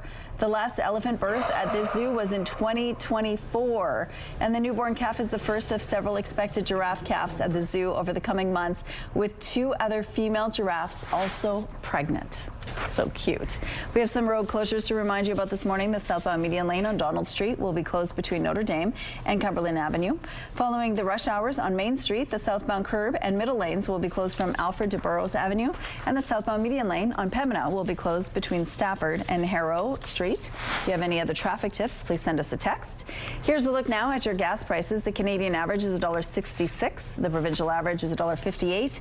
In Winnipeg, the average is $1.61, and the lowest price in the city is $1.49. All this info is on GasBuddy.com. Right now, the sun is rising. It's a gorgeous start to the day. We're sitting at minus 17, though, and there is snow on the way expected today. We'll be back after this short break.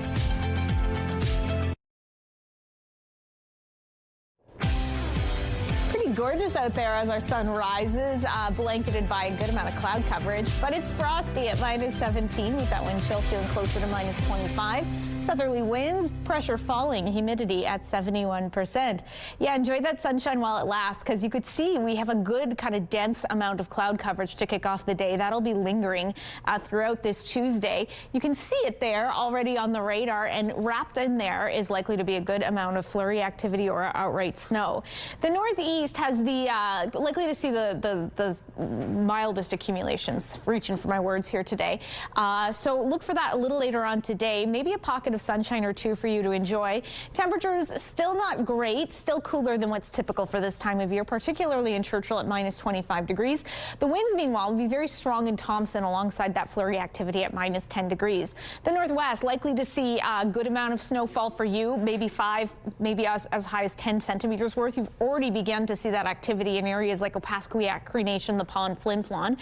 Winds will be strong as well out of the south. Temperatures a little bit warmer at minus 9 in Opaskwayak, Cree Nation, the Paw. Same for you in Flin Flon. Lynn Lake at minus 12. Norway House at minus 10. The southwest also likely to get a good heap of that system, about 5 to 10 centimeters worth. Highs a little bit warmer than what we're going to see here in Winnipeg. Minus 3 degrees in Brandon and Neepawa. Minus 5 in Dauphin and Swan River. For us here, minus 9 degrees. Some strong southwesterly winds at 40, gusting at times to 60 kilometers per hour. Could cause some blowing snow, maybe some visibility issues. It won't be constant throughout the day. That's the good news. Northwestern Ontario, maybe a pocket of sunshine or two, but those flurries likely to start later on this afternoon.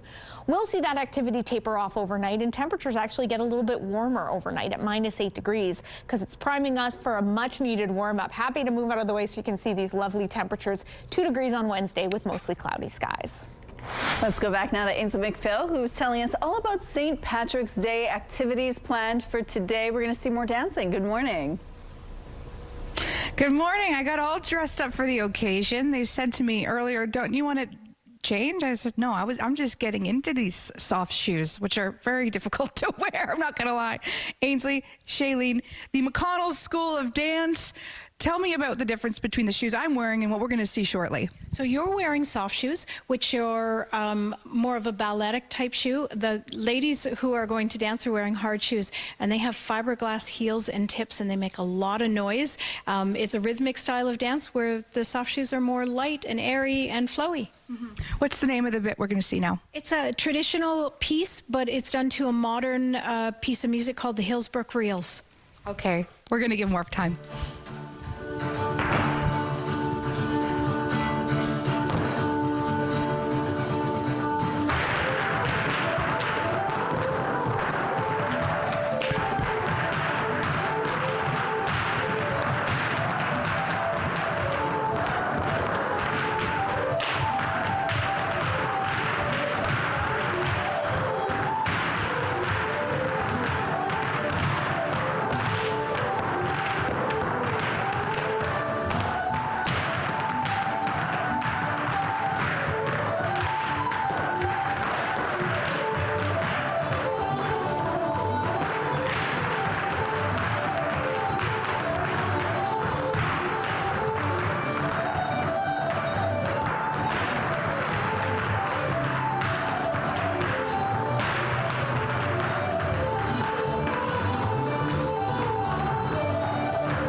So good. Ontario's premier is pushing Ottawa to amend the criminal code to legalize pepper spray for self-defense. But some feel it will do more harm than good. CTV's John Valley-Rao tells us why. Sabre Smart Pepper Spray. Online, there's plenty of videos from American companies selling pepper spray, legal in the States and sold as a way to fend off criminals by incapacitating them. And the kind of spray Ontario's premier thinks should be available north of the border. It's a common sense way to help people, especially women in vulnerable situations, to protect themselves and their family. While it is legal to own a similar product, bear spray, which is used to fend off animals, pepper spray for self-defense against people is not allowed, designated a prohibited weapon. But the self-defense instructor says there are women who own it anyway. I know women who, from my classes, who do carry, have carried for years, have carried pepper spray, and they are aware that it's not legal to carry it. Ford says the province sent a letter to the federal government requesting the law be changed, but some think police officers won't be in favor of it. I don't think police chiefs will support it. I can't imagine the police unions will support it. I think it's a threat to policing and the safety of policing, but the bigger issue is the threat to the public. Some note bear spray is already used by bad actors to perpetrate crimes or attack innocent people. And some are concerned pepper spray could get into the hands of kids. There have been cases where sprays have gone off at school. Ultimately, the more of it that's out there and laying around people's houses or in drawers, kids are going to get. Back in 2021, Alberta's then Justice Minister also pressed for pepper spray to be legalized. But Ottawa said no, arguing it could lead to further violence. Meanwhile, the Ontario Association of Chiefs of Police say they weren't consulted and will discuss the matter with the Ford government before commenting. John Valley-Rao, CTV News, Toronto.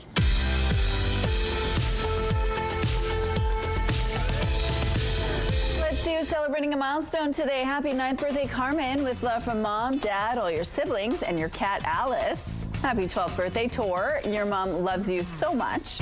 Happy 65th birthday, Mark. Love from your family, April, Celia, Cameron, Evie, and Marcel. Happy birthday, Ariana. Love from mom and Uncle Drew. Happy birthday, Jace, from mom and dad and your brothers, Lucas. Happy 4th birthday, Daisy. Mom and dad wish you an amazing day. Happy 7th birthday, Zelveo, from Aunt Ridge and Uncle Anderson. And cheers to 80 years, and happy birthday, Bruce, with love from your family, Elsie, Angela, Ed, Olivia, Benson, John, and Erica. To submit your milestone, visit our website, ctvnewswinnipeg.ca. Fill out the form at least 2 days in advance. It'll also enter you into our monthly contest for a chance to win a $100 gift certificate to Party Stuff. Milestones is brought to you by Party Stuff, Winnipeg's balloon headquarters with 3 locations.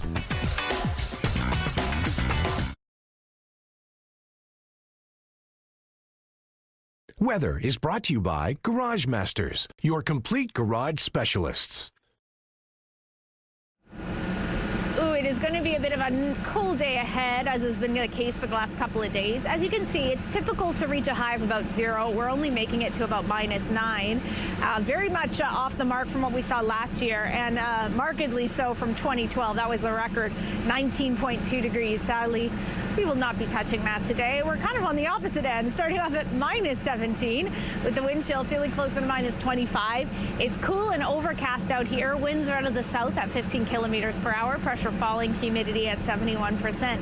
So yes, we have an incoming warm front that is going to be heating up our temperatures considerably.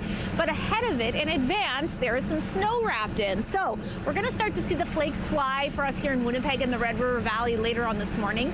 It's already begun along the west. That's because that's kind of where the heaviest band of precipitation will fall, about 5 to 10 centimeters, while we here in Winnipeg will deal with about 5. Very strong winds coming with that as well out of the southwest at 40, gusting at times to 60 kilometers per hour. Temperatures cool, as you saw, Winnipeg -9 degrees. The north not exempt. You're likely to deal with the flakes off and on throughout the day, tonight, and tomorrow. Temperatures cooler in those parts in the low to mid -teens. Cooler the higher north you go, a high of -25 in Churchill. Fears of a global energy crisis persist as the war in the Middle East rages on. Since the United States and Israel attacked Iran more than 2 weeks ago, it also effectively stopped shipping traffic in the Strait of Hormuz. That has dramatically increased the price of oil and other commodities like fertilizer and potash. The Canada-U.S.-Mexico agreement on trade is coming up for renewal this summer, and there are questions on whether U.S. President Donald Trump will even make a new deal or withdraw from it altogether. Or will Canada's abundance in oil, potash, and fertilizer supply help seal a deal? Joining us now is Asper School of Business's Associate Professor in the Accounting and Finance Department, Soo-Yik Au. Good morning, Soo-Yik. Good morning. Thank you for joining us. Now, the conflict in the Middle East has sent shockwaves in the world markets, and commodity prices have gone up. Tell us about what we're seeing and their effect. Well, the Strait of Hormuz transits about 20% of the world's oil and a lot of other important commodities. So we're going to see impacts at the gas station, increasing gas prices, at the grocery store because fertilizer also goes through the Strait of Hormuz, and even in hospitals because helium, about 1/3 of it is produced in Qatar, and we might be seeing shortages of medical helium or even helium for little party balloons. Well, we didn't know that part. That's a little shocking. Now, CUSMA is obviously coming up for review this July. Canada has an abundance of key commodities. Do you think that'll work in our favor at all? So it's going to be two benefits possibly for us during the CUSMA negotiations. First off, everybody recognizes that how valuable Canada is as a trade partner. It's really great to have a peaceful and reliable trade partner in times like this, and that's extremely valuable to the U.S. to be able to have a partner like that. On top of that, this war may politically weaken Donald Trump, which will weaken his position and make him more likely to want a deal. And so this might actually work in our favor then. Yes. There's obviously a human cost to this war, but it might actually advantage us in the trade negotiations. And if it doesn't work out that way, if the CUSMA deal faces challenges or he's opposed to even making a deal with us, what alternatives might Canada have in other markets around the world? So right now, Asian markets are actually starved for oil. A lot of the oil that goes through the Strait of Hormuz ends up in Asian markets like Japan, South Korea, China, Singapore. And so they're all currently really starved for oil. And so they're all probably reaching out to our energy minister to try and ask for and see if we can supply oil or liquefied natural gas. Europe also in the same situation, though a little bit better because they've diversified their sources since the Russian war. But they're also interested in our oil and gas. So hopefully we'll be able to diversify our markets there. And also the deals that Carney has been making, he's been pretty much traveling the world trying to build relationships with other leaders. Do you think that'll also work in our favor in some way? Yes, so it's great to have a strong diplomatic relations with these countries because we want them to know that we're stable and willing to trade. But the other thing we also need is infrastructure. We need pipelines to be able to move oil to ports. We need liquefied natural gas facilities to take our gas and to be able to send it to Asian and European markets. We need better roads and better rail to be able to move our agricultural produce and our potash fertilizer to get to locations. So obviously, diplomacy matters, but so does infrastructure. And of course, if you're doing infrastructure, it also means jobs here in Canada. That's right, yes. Okay. One of the things I'm hoping for as a Manitoban is that there's an expansion of the Port of Churchill.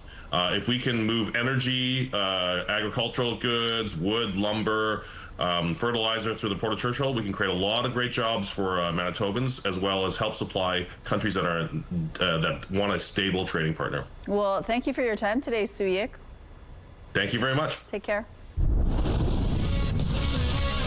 Hey there, Lindsay Hamilton inside the Sports Center newsroom with your must-see moment for Monday. We are taking a trip to the KHL for this one. It is an unbelievable shootout goal from Semyon Draguchitsev.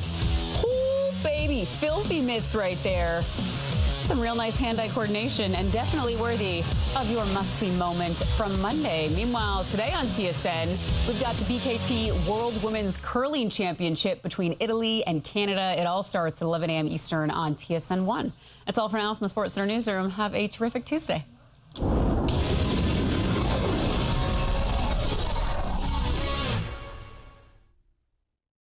The TSN must-see moment is brought to you by Super Blinds and Draperies, featuring Hunter Douglas products. A canine coach bus in England is getting special attention. It's incredible. We have people throwing themselves at the windows in cafes trying to get our attention. We have people running down the road taking photographs. This bus has been fully converted with dog beds and harnesses to keep pups safe on the road. The service is run by dog lover Laura Mohan. She'll pick up your dog for a ride before taking them for a run with other dogs in the countryside. It's Tuesday, March 17th. Experts weigh in on current moisture conditions in Manitoba's forests in hopes we can avoid a situation like last year's deadly and devastating wildfires. The process behind a planned safe consumption site in Winnipeg, why the province is stepping back to allow Ottawa a more prominent role in creating a permanent facility. And border hopping Kitty, how this cat has gained international fame as it patrols along both sides of Surrey, BC's Zero Avenue. Your Morning Winnipeg starts right now.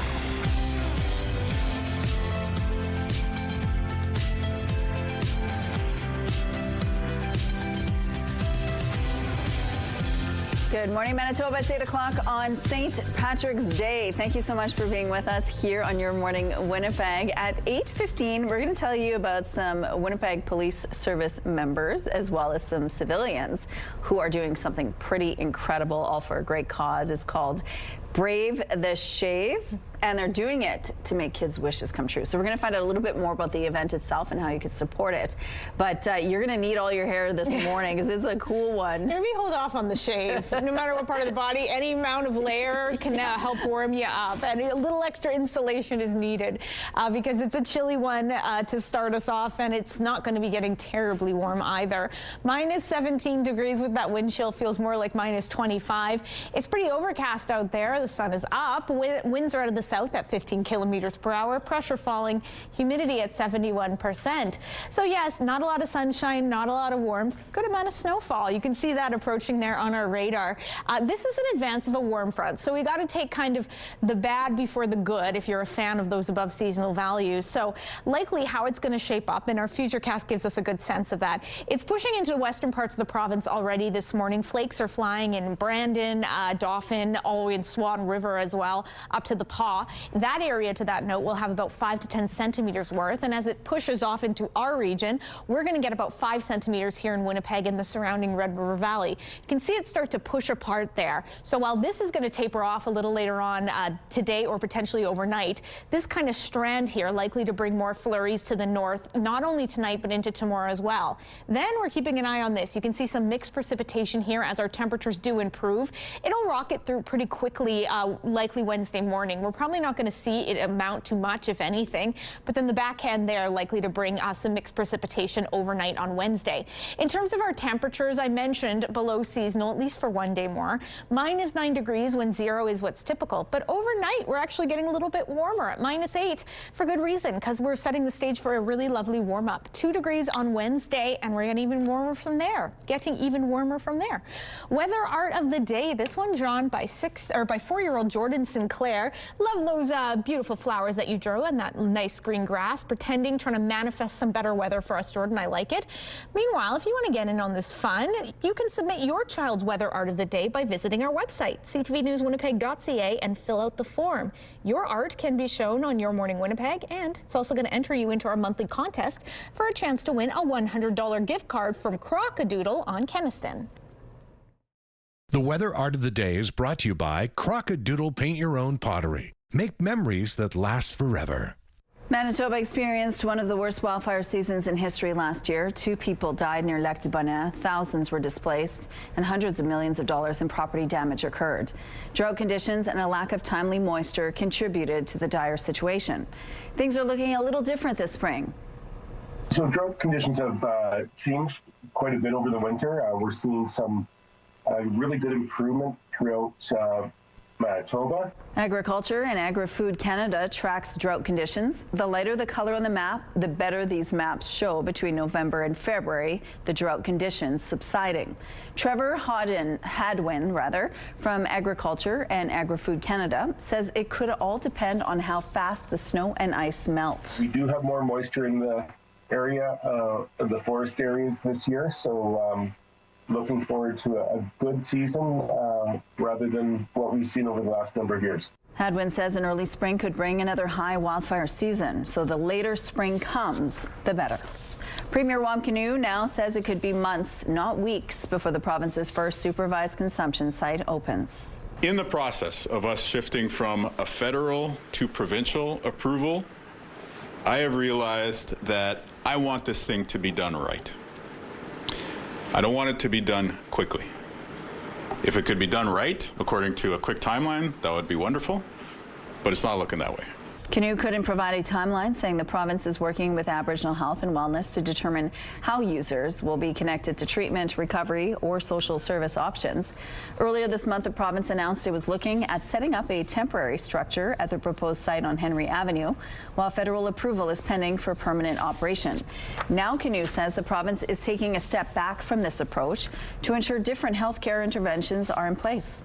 The NDP government says the facility is needed to address overdose deaths in Winnipeg and reduce the number of people using drugs out in the open. A cat in Surrey, BC has become a bit of a local legend for his cross-country rebellions. He kind of flaunts his recklessness for the law. Louis the cat lives on Zero Avenue, right on the border of the U.S. and Canada. No fences or barriers block the road, and for the most part, people stick to their side of the road, but not Louis. No, he has he's known in the neighborhood for often jumping the border to wander and hunt. The Border Patrol has not questioned him yet, though. All right, here's a look at what's going on along St. Mary's Road. It looks like things are moving well in this part of the city, slowly picking up here as well. If you see any problems out there, please send us a text. Traffic is brought to you by Curtis Carpets, Manitoba's flooring experts. All right, let's go back now to Ainsley McPhail. We're talking about St. Patrick's Day, and there's so many different activities planned and so much fun, and dancing is a big part of that. Good morning. Good morning. And I love getting the kids involved and people of all experience levels as well. We're at the McConnell's School of Irish Dance. Shailene joins us once again. So behind us, we've got the littles, and you guys really start young. We do. We take students as early as 2 years of age with a Wee Ones class. And so, yeah, they start very young and they dance all the way into their 60s and 70s. So there's always an opportunity to start Irish dance. Mm-hmm. Well, yes. So say you're in your 60s and 70s and you say, hey, I want to try this for the first time. That's an option too on a recreational level. Absolutely. We have beginner adult classes, and quite literally adults in their 70s will come and start Irish dance. And it's a great activity. It's healthy, it's fun, and it's a great way to stay in touch with your culture and listen to some great music. Mm-hmm. And today, what are we going to watch? Well, today we're going to see two reels. The beginner reel that everyone starts, so it doesn't matter what age you are. You learn the Bungrod, which is beginner grade reel, and an Ullavacan reel, which is the second grade. Reels are always soft shoe dances, and we start them first, and then you move into hard shoe. Okay, thank you so much. Take it away.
That's wonderful. A new survey finds that 1 out of 3 people is unable to pay off their credit card bills each month, and almost half say they're living paycheck to paycheck. CTV's Pat Foran reports. Credit card interest rates in Canada can be 20 to 24%, but some cards can be as high as 30%. It's wise to pay off your balance every month to avoid interest charges. But a new survey by Vivi Data found 36% of Canadian credit card holders carry a balance and rely on credit cards when they're short of money. And 49% feel they're living paycheck to paycheck.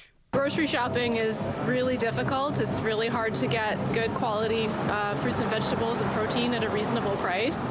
I used to be able to stay on top of my bills, have a few bucks in the bank, go on holidays. I can't do that no more. I basically work and go home. Food prices are crazy, rent is crazy, so I understand why people would be living paycheck to paycheck. Almost half of Canadians waiting for their next paycheck is concerning. And now that 49% number, feeling like they're paycheck to paycheck, that's an incredibly high number. Not paying off your credit card balance each month also makes it harder to get ahead. They will use a credit card when they can make something, can make some payments at the end of a month. And that just becomes, a vicious cycle. Credit counseling agencies say they're also noticing more people feeling the financial squeeze. People were stretched before this new war in Iran. The price of food, the price of housing, it's all been really, really expensive.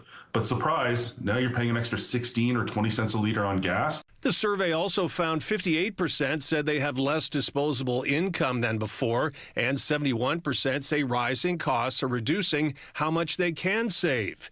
Even if money is tight, it's recommended you try to pay more than the minimum monthly payment on your credit card bill each month. When you only make your minimum monthly payment, it can take decades to pay off even a small balance. Housing debt, both rents and mortgages, as well as expensive car loans, are also putting added pressure on many Canadians. Pat Foran, CTV News.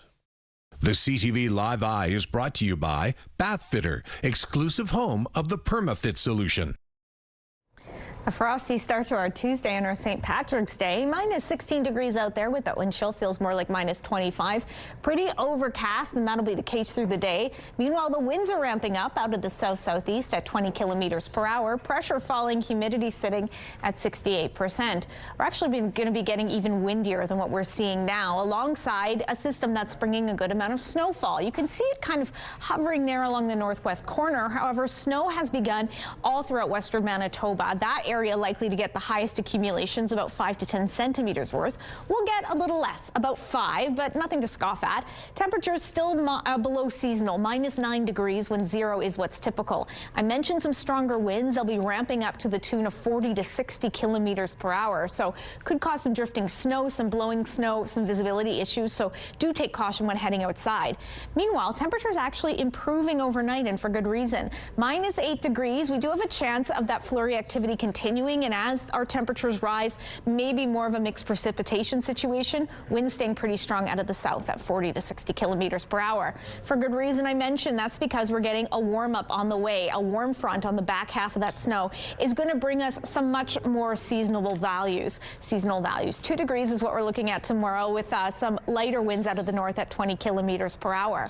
From there, some sunshine on Thursday, even warmer with a high of 4 degrees. We cloud over on Friday at 6, and while our mercury falls off slightly into the weekend, we do get a good chance of some sunshine, although we do have a chance of overnight rain and snow on Saturday. Should be tapered off by Sunday. We're going to take a break, but we're going to be chatting with the Winnipeg Police Service just ahead.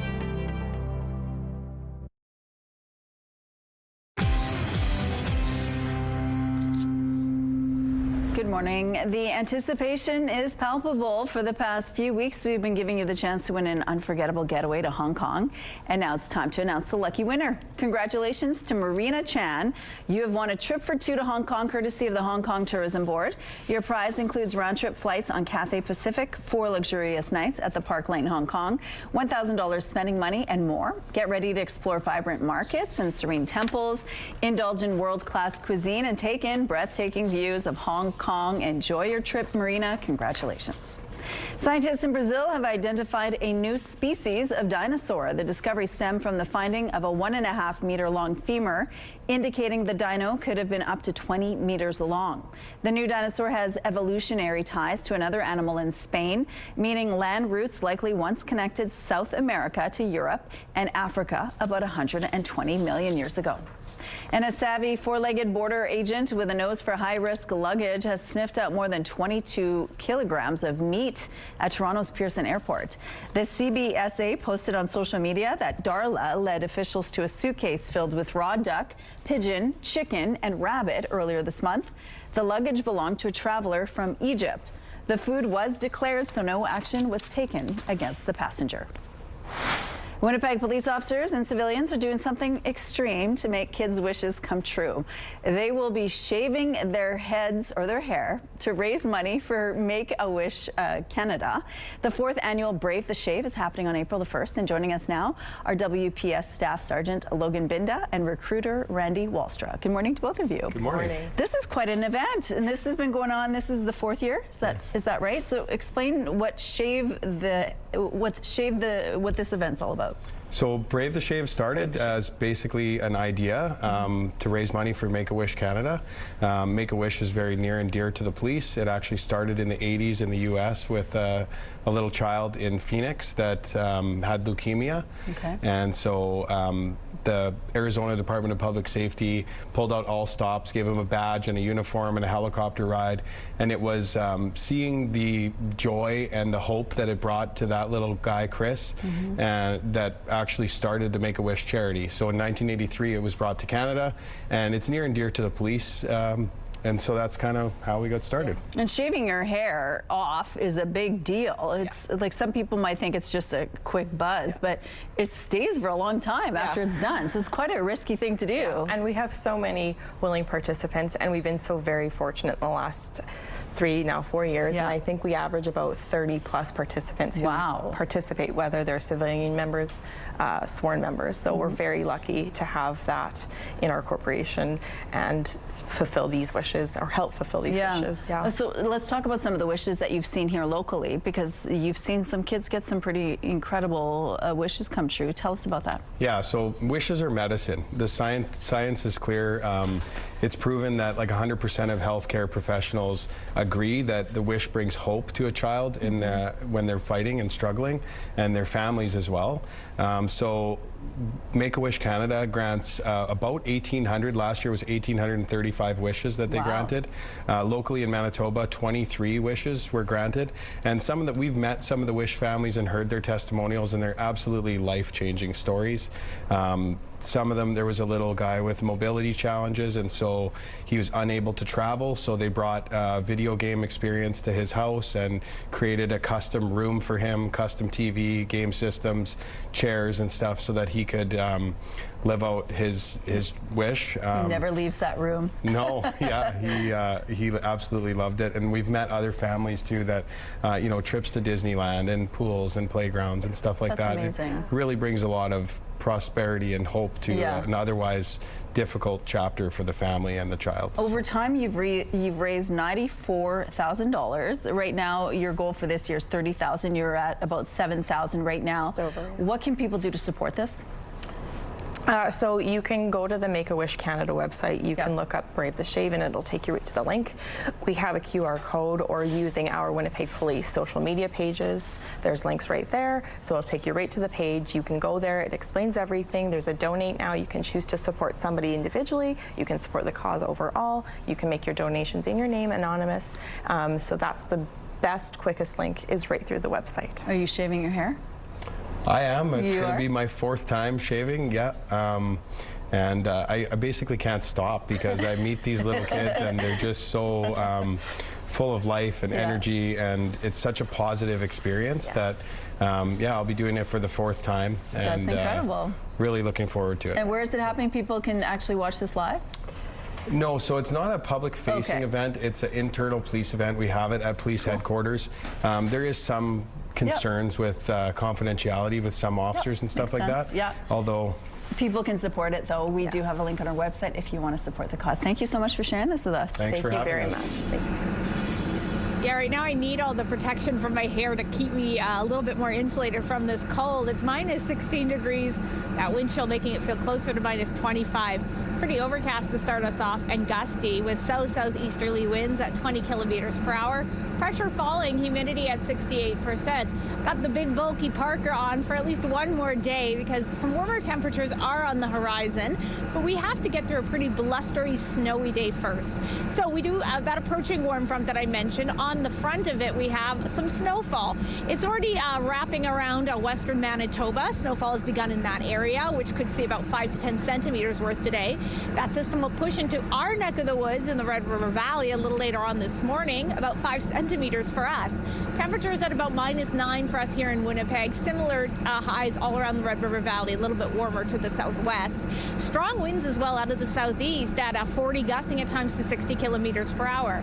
The snowfall continues for northern Manitoba overnight, tapers off for us, and that's when we get those warm temperatures. We're getting above freezing tomorrow, still with some cloudy skies, but even warmer temperatures are expected in the back half of the week and throwing some sunshine too. A Skywatch picture of the day, this guy giving us the evil eye. This calf snapped near Hartney. Thanks to Dylan for grabbing that picture and sending it our way. And you can send us your weather photos to the email address there on your screen. Weather is brought to you by Mr. Lube Plus Tires. Same-day oil and tire changes.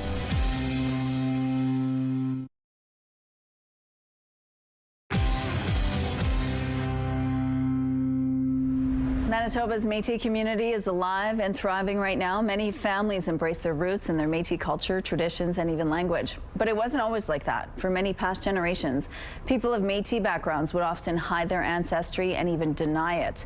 That identity denial is brought to the forefront in a new book titled Wild People Quiet. It tells the story of a woman named Florence who can pass as white in the 1940s and hides her Métis identity only to suddenly have to face it head on.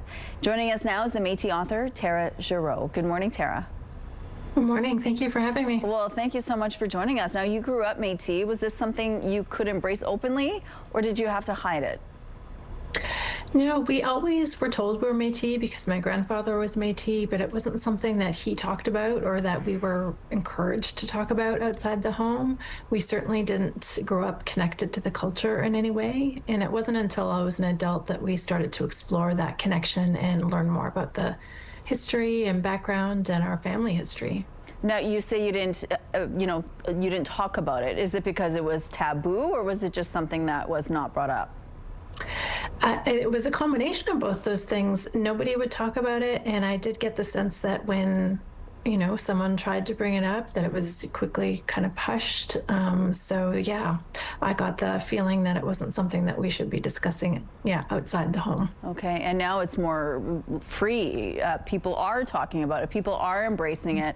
So tell us about what is happening in the book Wild People Quiet and how it's relevant to your own background. So yeah, it was really inspired by those questions that I had about my grandfather who never talked about it. I kind of wanted to understand more about the circumstances that he might have experienced when he was growing up. In the 1940s, he was just a young man, early 20s, late teens, kind of starting out on his own. So that's why I placed the novel in the 1940s and exploring kind of the decision why someone might have made that decision to hide their identity. Now, the book is titled Wild People Quiet. Even the title you use for this book is important. Can you explain how? Yeah, it's a quote from John A. Macdonald. It was from 1869 when he was sending out his lieutenant governor to negotiate the terms of bringing the Prairie Territory into the Confederation, and he was sending his lieutenant governor to meet with Louis Riel, and he said that his lieutenant governor would require considerable management to keep those wild people quiet. Okay, so tell us what's happening in the book. So in the book, it starts out 1940s. Florence is in her 50s. She's been hiding her Métis identity for decades until someone from her past comes to town and has a request of her. And then memories from her past start to surface, and we start to learn more about the reasons why she has decided to hide her identity and pass as a white woman. Okay, and this book really reflects the dark side of Canada's history, doesn't it? It does, yeah. Okay, where can people find it? Any bookstore, online. It's available. If I was in the Shoppers Drug Mart the other day, it's there as well. Okay, well, Wild People Quiet, a novel written by Tara Giroux. Thank you, Tara. Thank you so much. Merci.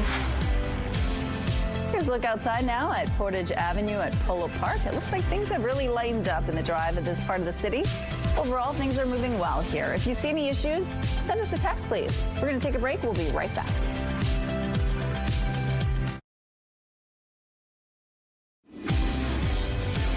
Cloudy and cool start to your Tuesday. Minus 16 degrees out there with that wind chill feeling more like minus 25. Winds are out of the south-southeast at 20 clicks. Pressure falling. Humidity sits at 68%. Welcome back. We are in store for a warm-up. I know we've all been waiting for that, but before that, we do have to contend with some rather blustery and snowy conditions. This is this kind of system that's developed. You can see it's really hovering around the southwest. However, we too will be dealing with its remnants soon in Winnipeg and to the northeast. It'll likely not reach as far north as Churchill, where it's going to be pretty cool and cloudy at minus 25. This region, though, likely to get a little bit of flurry activity today and tonight. Temperatures still mild below seasonal at minus 10 in Thompson, minus 18 in Gillam, minus 13 in Island Lake. A little bit warmer, but also a better chance of some snowfall to the northwest. Temperatures peaking there in Opaskwayak Cree Nation at minus 9. Same goes for Flin Flon, minus 10 in Norway House Cree Nation, minus 12 in Lynn Lake, alongside those blustery snowflakes. In the southwest, you're looking at about 5 to 10 centimeters of snowfall falling today and into tonight. Temperatures there at minus 3 in Brandon and Neepawa, minus 5 in Dauphin and Swan River. And yes, those southeasterly winds will be pretty strong for you, as will they be for us, whipping those flakes around throughout the day, maybe causing some visibility issues. Temperatures here at minus 9 in Winnipeg, minus 8 in Portageville Prairie, much the same in the northwestern Ontario, but throwing a little bit more in the way of sunshine. We should see those flakes taper off overnight. Temperatures dipping, or rising rather, to minus 8. Yes, it's getting warmer overnight. That's because we're getting primed for a nice warm up. 2 degrees on Wednesday, and then even warmer on Thursday, and we throw in a little extra sunshine as well. Canadians are feeling the squeeze on their wallets when it comes to buying beef. The commodity has hit record highs, and for Manitoba cattle producers, that translates to big profits. It's a real good time right now selling cattle on the market. It has been now for the last year and a half, but it's only growing and getting better because the inventory is at a low of 75-year low in North America. And so, I don't know, the future looks good, but anything can happen with what's going on in the Middle East right now. We're in a turmoil in the world right now.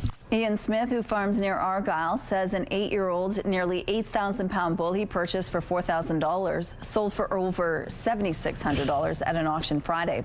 And according to one of the managers at Winnipeg Livestock Sales, that sale price is almost unprecedented. Unheard of, yeah. But that's, it's the way the market's going, where even today we had a bull that brought, $73 or $400, I guess. So yeah, that's huge. But I mean, the farmers need that because now to replace that bull, they're going to have to go to a bull sale, with genetics, etc. all considered. I might have to give, $15,000 to $20,000, to replace that bull. So, but that's good. Scott Anderson of Winnipeg Livestock Sales says when the industry was struggling a few years ago, some cattle producers switched gears to grain farming and broke up their pastures. But the farmers who stuck it out are reaping the benefits. It's a less than welcome sign. Spring is right around the corner. Potholes are popping up all around the city. Manitoba Public Insurance says 102 pothole claims have been made in Winnipeg since the calendar turned to March, and another 71 were made in February. A city spokesperson says crews have been filling potholes throughout the winter and continue to repair roadways as needed. A type of mug sold through Tim Hortons is being recalled over the potential for burns. They look like this, white mugs with a pink interior and handle, which reveals a donut when it gets warm. Health Canada says the mug may break when filled with hot liquid. As of last week, it had received 28 reports of incidents in Canada and 1 reported burn injury. More than 25,000 of the mugs were sold at Tim Hortons locations and online. You're asked to return the mug to a Tim Hortons location for a refund, or if you purchased it online, contact customer support. 3 hockey teams from Newfoundland set to play in Cole Harbour, Nova Scotia, suddenly found themselves without equipment. As CTV's Paul Hollingsworth reports, that's when the community got the assist. This arena is known for producing hockey superstars. But it's also home to a massive tournament, 160 hockey teams playing hundreds of games over March break. 3 of those teams from Newfoundland and Labrador landed at the airport over the weekend ready to play. But there was a huge problem. Went to baggage shed to collect their gear, and unfortunately their gear bags weren't here. Gear bags were left in Newfoundland. It was a devastating setback. The U11 team from St. John's was prepared to return home right away. We thought that this trip was going to be one where the kids would be sad and upset we wouldn't be able to play. Tournament organizers and community members rallied to find a solution. What do you do when you're a hockey community? You step up and make sure the kids can get on the ice. They put a call out for gear donations, and the response was overwhelming. Within hours, this room was packed with everything the players needed. We probably had gear to outfit 20 to 25 kids. Teams started coming in from Newfoundland around 7:30.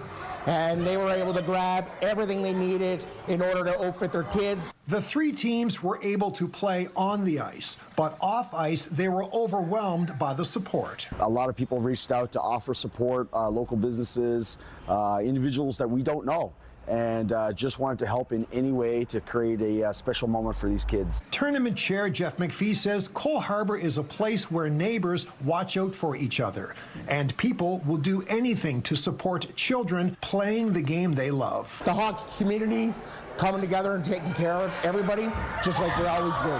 The U11 team from St. John's captured the championship in their division. The head coach calls it a gold medal finish and a heartwarming hockey experience. Paul Hollingsworth, CTV News, Cole Harbour, Nova Scotia. Here's a look outside now at Portage Apollo Park. Still looks good over here. If you see any issues out on the streets, please send us a text. Here's a look at your gas prices. The Canadian average is $1.66. The provincial average is a little bit lower at $1.58. In Winnipeg, the average is higher, though, at $1.61, and the lowest price in the city is $1.49. All this info is on gasbuddy.com. It's time now for your answers to our question of the day. Today is St. Patrick's Day, so we asked, do you believe in luck or use Lucky Charms? Marlene says, my husband is lucky, and I believe some people are luckier than others. Pat is not sure about true luck, but she feels a person has the ability to help create their own luck. Addie believes in luck, still waiting for some to come her way. And Susan loves going to the casino, lots to get dressed up. It's fun. Thank you so much for your responses. Question of the day, brought to you by Provivo, Manitoba's #1 cool sculpting clinic, science-backed body contouring. We are celebrating St. Patrick's Day with Ainsley McPhail this morning. There's all kinds of fun things going on there today. Hello. Hello, good morning. We are back at the Irish School of Dance, McConnell's. Good morning, everybody. Ainsley, Lachlan, a champion, under-9 champion, and the trophy is bigger than he is. Tell me a little bit about some of your accomplishments, Lachlan. Yeah, it's great. I mean, the trophy's bigger than me, so yeah. We haven't actually been able to see you dance. Every single time, right before we cut it. So tell us a little bit about some of the moves that you do, and you were just explaining to me off camera. Yeah, so there's a lot of bangs in the boys' dances and clicks. That's why we have heels on the bottom of our shoes for the boys. So yeah. Tell me about the blisters, because I'm getting my first Irish blister now. So tell me about how big that one was a couple months ago. Oh yeah, it's like the whole part of my Achilles. Yeah, it's giant.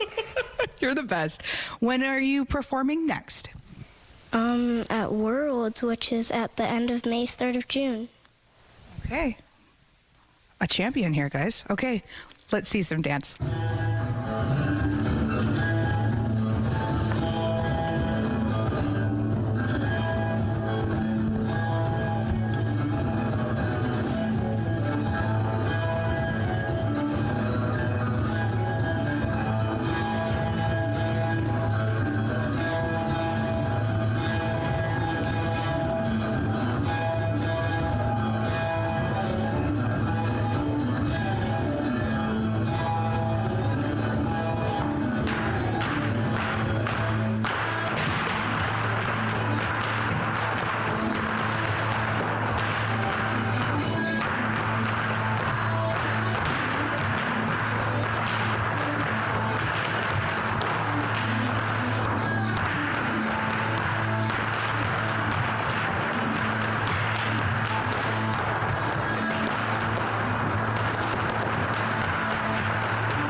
Such quick feet. I could just stare at their feet all day. Me too. You know what? It's not a bad idea to try and mimic them, though, Rochelle, to try and stay warm. You know, it's because it's that cold out there right now. You know, it's pretty chilly. Yes, and it has been for the last couple of days. The good news is we're going to get a break in these kind of below seasonal values, but we got to get through today first. Yeah, minus 16 degrees with that wind chill. Feels more like minus 25. It's overcast and blustery with south-southeasterly winds at 20 kilometers per hour. Pressure falling, humidity at 68%. So a good amount of snowfall headed our way. It's already arrived in western Manitoba. Areas like Brandon, Neepawa, Dauphin, the Paw. You're dealing with those flakes. Those should continue throughout the day off and on. About 5 to 10 centimeters worth expected in your neck of the woods. About 5 for us here in Winnipeg and the surrounding Red River Valley. Accompanying that, some very strong southeasterly winds. At one point, they're going to get as high as 40, gusting at times to 60 kilometers per hour. So could cause some drifting snow, some visibility issues.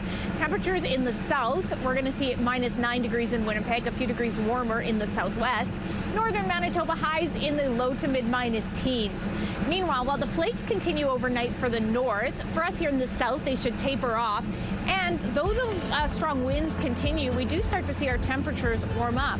Just minus 8 overnight, setting the stage for above seasonal values tomorrow above the freezing mark, and that's going to stick around through the week.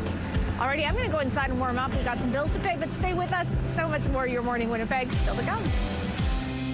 Weather is brought to you by Strictly Amish, exclusively in Arborg, Manitoba.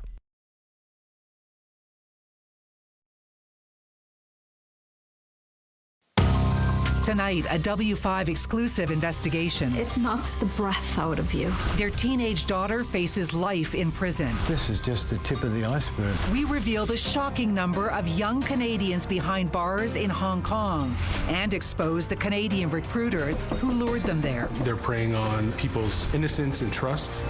W5 investigates tonight on CTV National News and ctvnews.ca.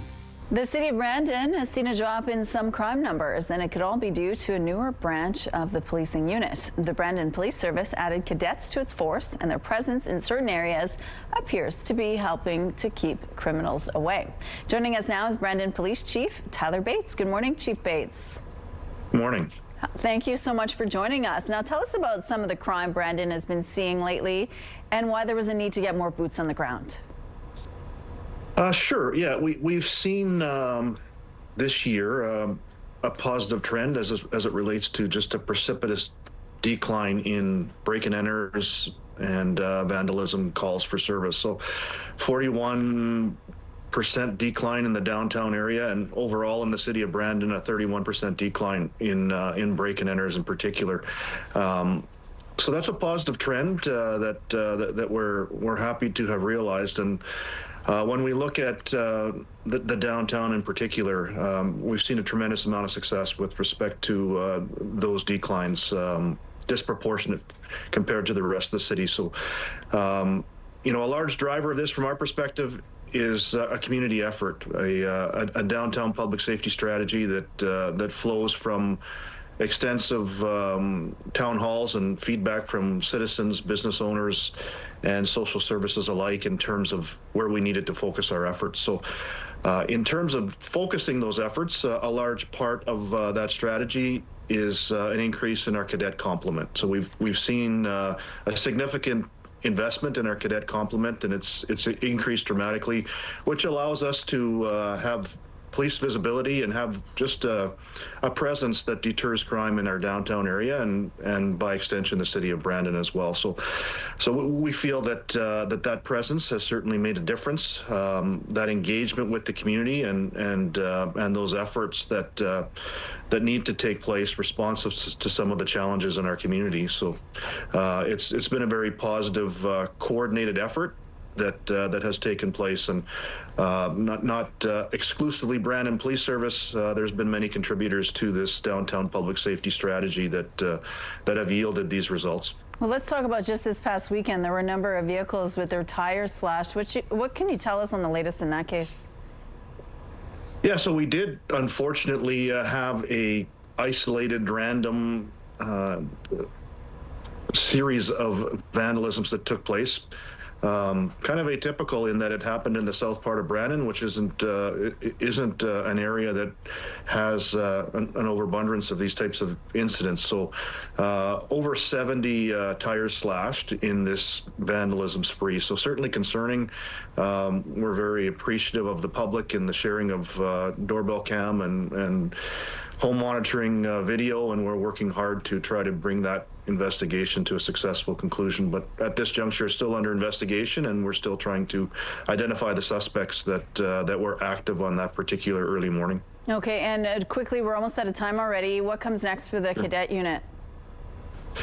Yeah, so we're in the midst of a seasonal hiring spree here right now, so we're looking forward to continuing to maintain that complement of cadets that are active and present, visible in our downtown area and throughout Brandon. And we've seen the benefits of that, and we're eager to make sure that we continue to work with our downtown public safety steering committee and target those resources to those areas that are most prolific as far as crime is concerned, and hopefully have the same types of results this year.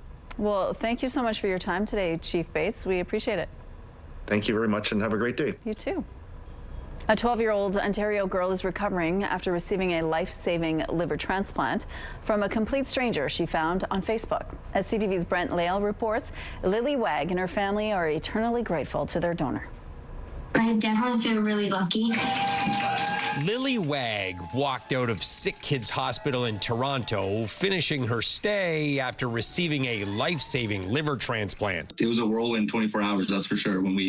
From saying goodbye to her in the pre-op room to at about 10 a.m. to not getting a chance to see her until midnight in the ICU, it was two nervous parents. But the surgery went well, and she's got a second chance at life. It's all thanks to 39-year-old Melissa Dearden, who saw the Wag family's cry for help on Facebook. I'm reading this story, and I'm like, my heart just went out, and I thought, if this was one of my children. The realtor from Hamilton was a complete stranger, but after realizing she fit all the required criteria, she made the choice to donate. So I sacrificed 5 days in the hospital, and I sacrificed maybe a week of my life where I was uncomfortable. I wasn't really in pain. I was just, I couldn't do much. All to be able to see a little girl see her 16th birthday and graduate and go on to have a family. I think that, if more people understood and knew about this program, that, maybe we could see more people sign up. It melts my heart knowing that there's somebody out there that would have risked their life to give our daughter a second chance. So we're forever grateful. Both Lily and Melissa are on the mend, about halfway to full recovery. Lily is hoping to leave Ronald McDonald House next week and get back to her regular routine in St. Thomas. Definitely getting back to school. I miss my friends, so that's going to be probably my main one. And baseball, that's for sure. And she's half the weight she was when she went into surgery. So it's big to see how far she's come in those 4 weeks of getting a new liver and how sick she was to now really kind of how healthy she is to standing here today. Brent Lale, CTV News.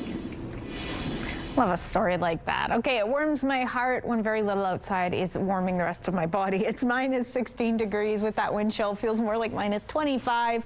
Overcast and blustery with south-southeasterly winds at 20 clicks. Pressure falling. Humidity sitting at 68%. We're on snow watch. Yes, an incoming system likely to bring about 5 centimeters to our neck of the woods in the surrounding Red River Valley, accompanied with some very strong southeasterly winds. Temperatures at minus 9 degrees. Quite chilly, but looky-loo. Overnight, minus 8, we're getting warmer. That's because as those flakes taper off, the winds do stay strong. We're warming up into tomorrow with a high of 2 degrees with mostly cloudy skies. We get the sunshine back on Thursday as that mercury continues to trend upwards. We're heading into a break. Stay with us. Your videos of the day still to come.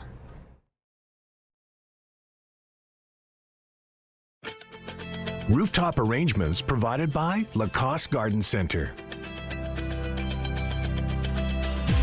Salon services provided by Essentique Spa Salon. Well, before we say goodbye, we're going to show you some fun video. We start things off with some motivation to go into the week with the same confidence as this kid.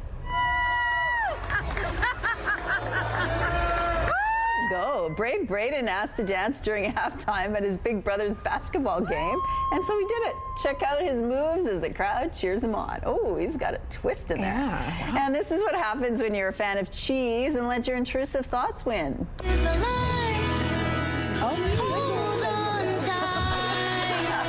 More cheese, please. The waitress said, I got you, girl, and realized her dream of raining cheese. She didn't seem to have any afterthoughts about it. Just, of course I would do that. She's not worried about what it looked like. And lastly, the Copenhagen Zoo is in full baby mode. Look at this. They not only welcome this adorable giraffe born on Friday, it also has a new baby elephant to care for. Look at him. The last elephant birth at the zoo was in 2024, and the newborn calf is the first of several expected. Giraffe calves at the zoo over the coming months, with 2 other female giraffes also pregnant. Oh my gosh. Oh my God, the little hair on that little elephant. See you tomorrow. Have a great St. Patrick's Day.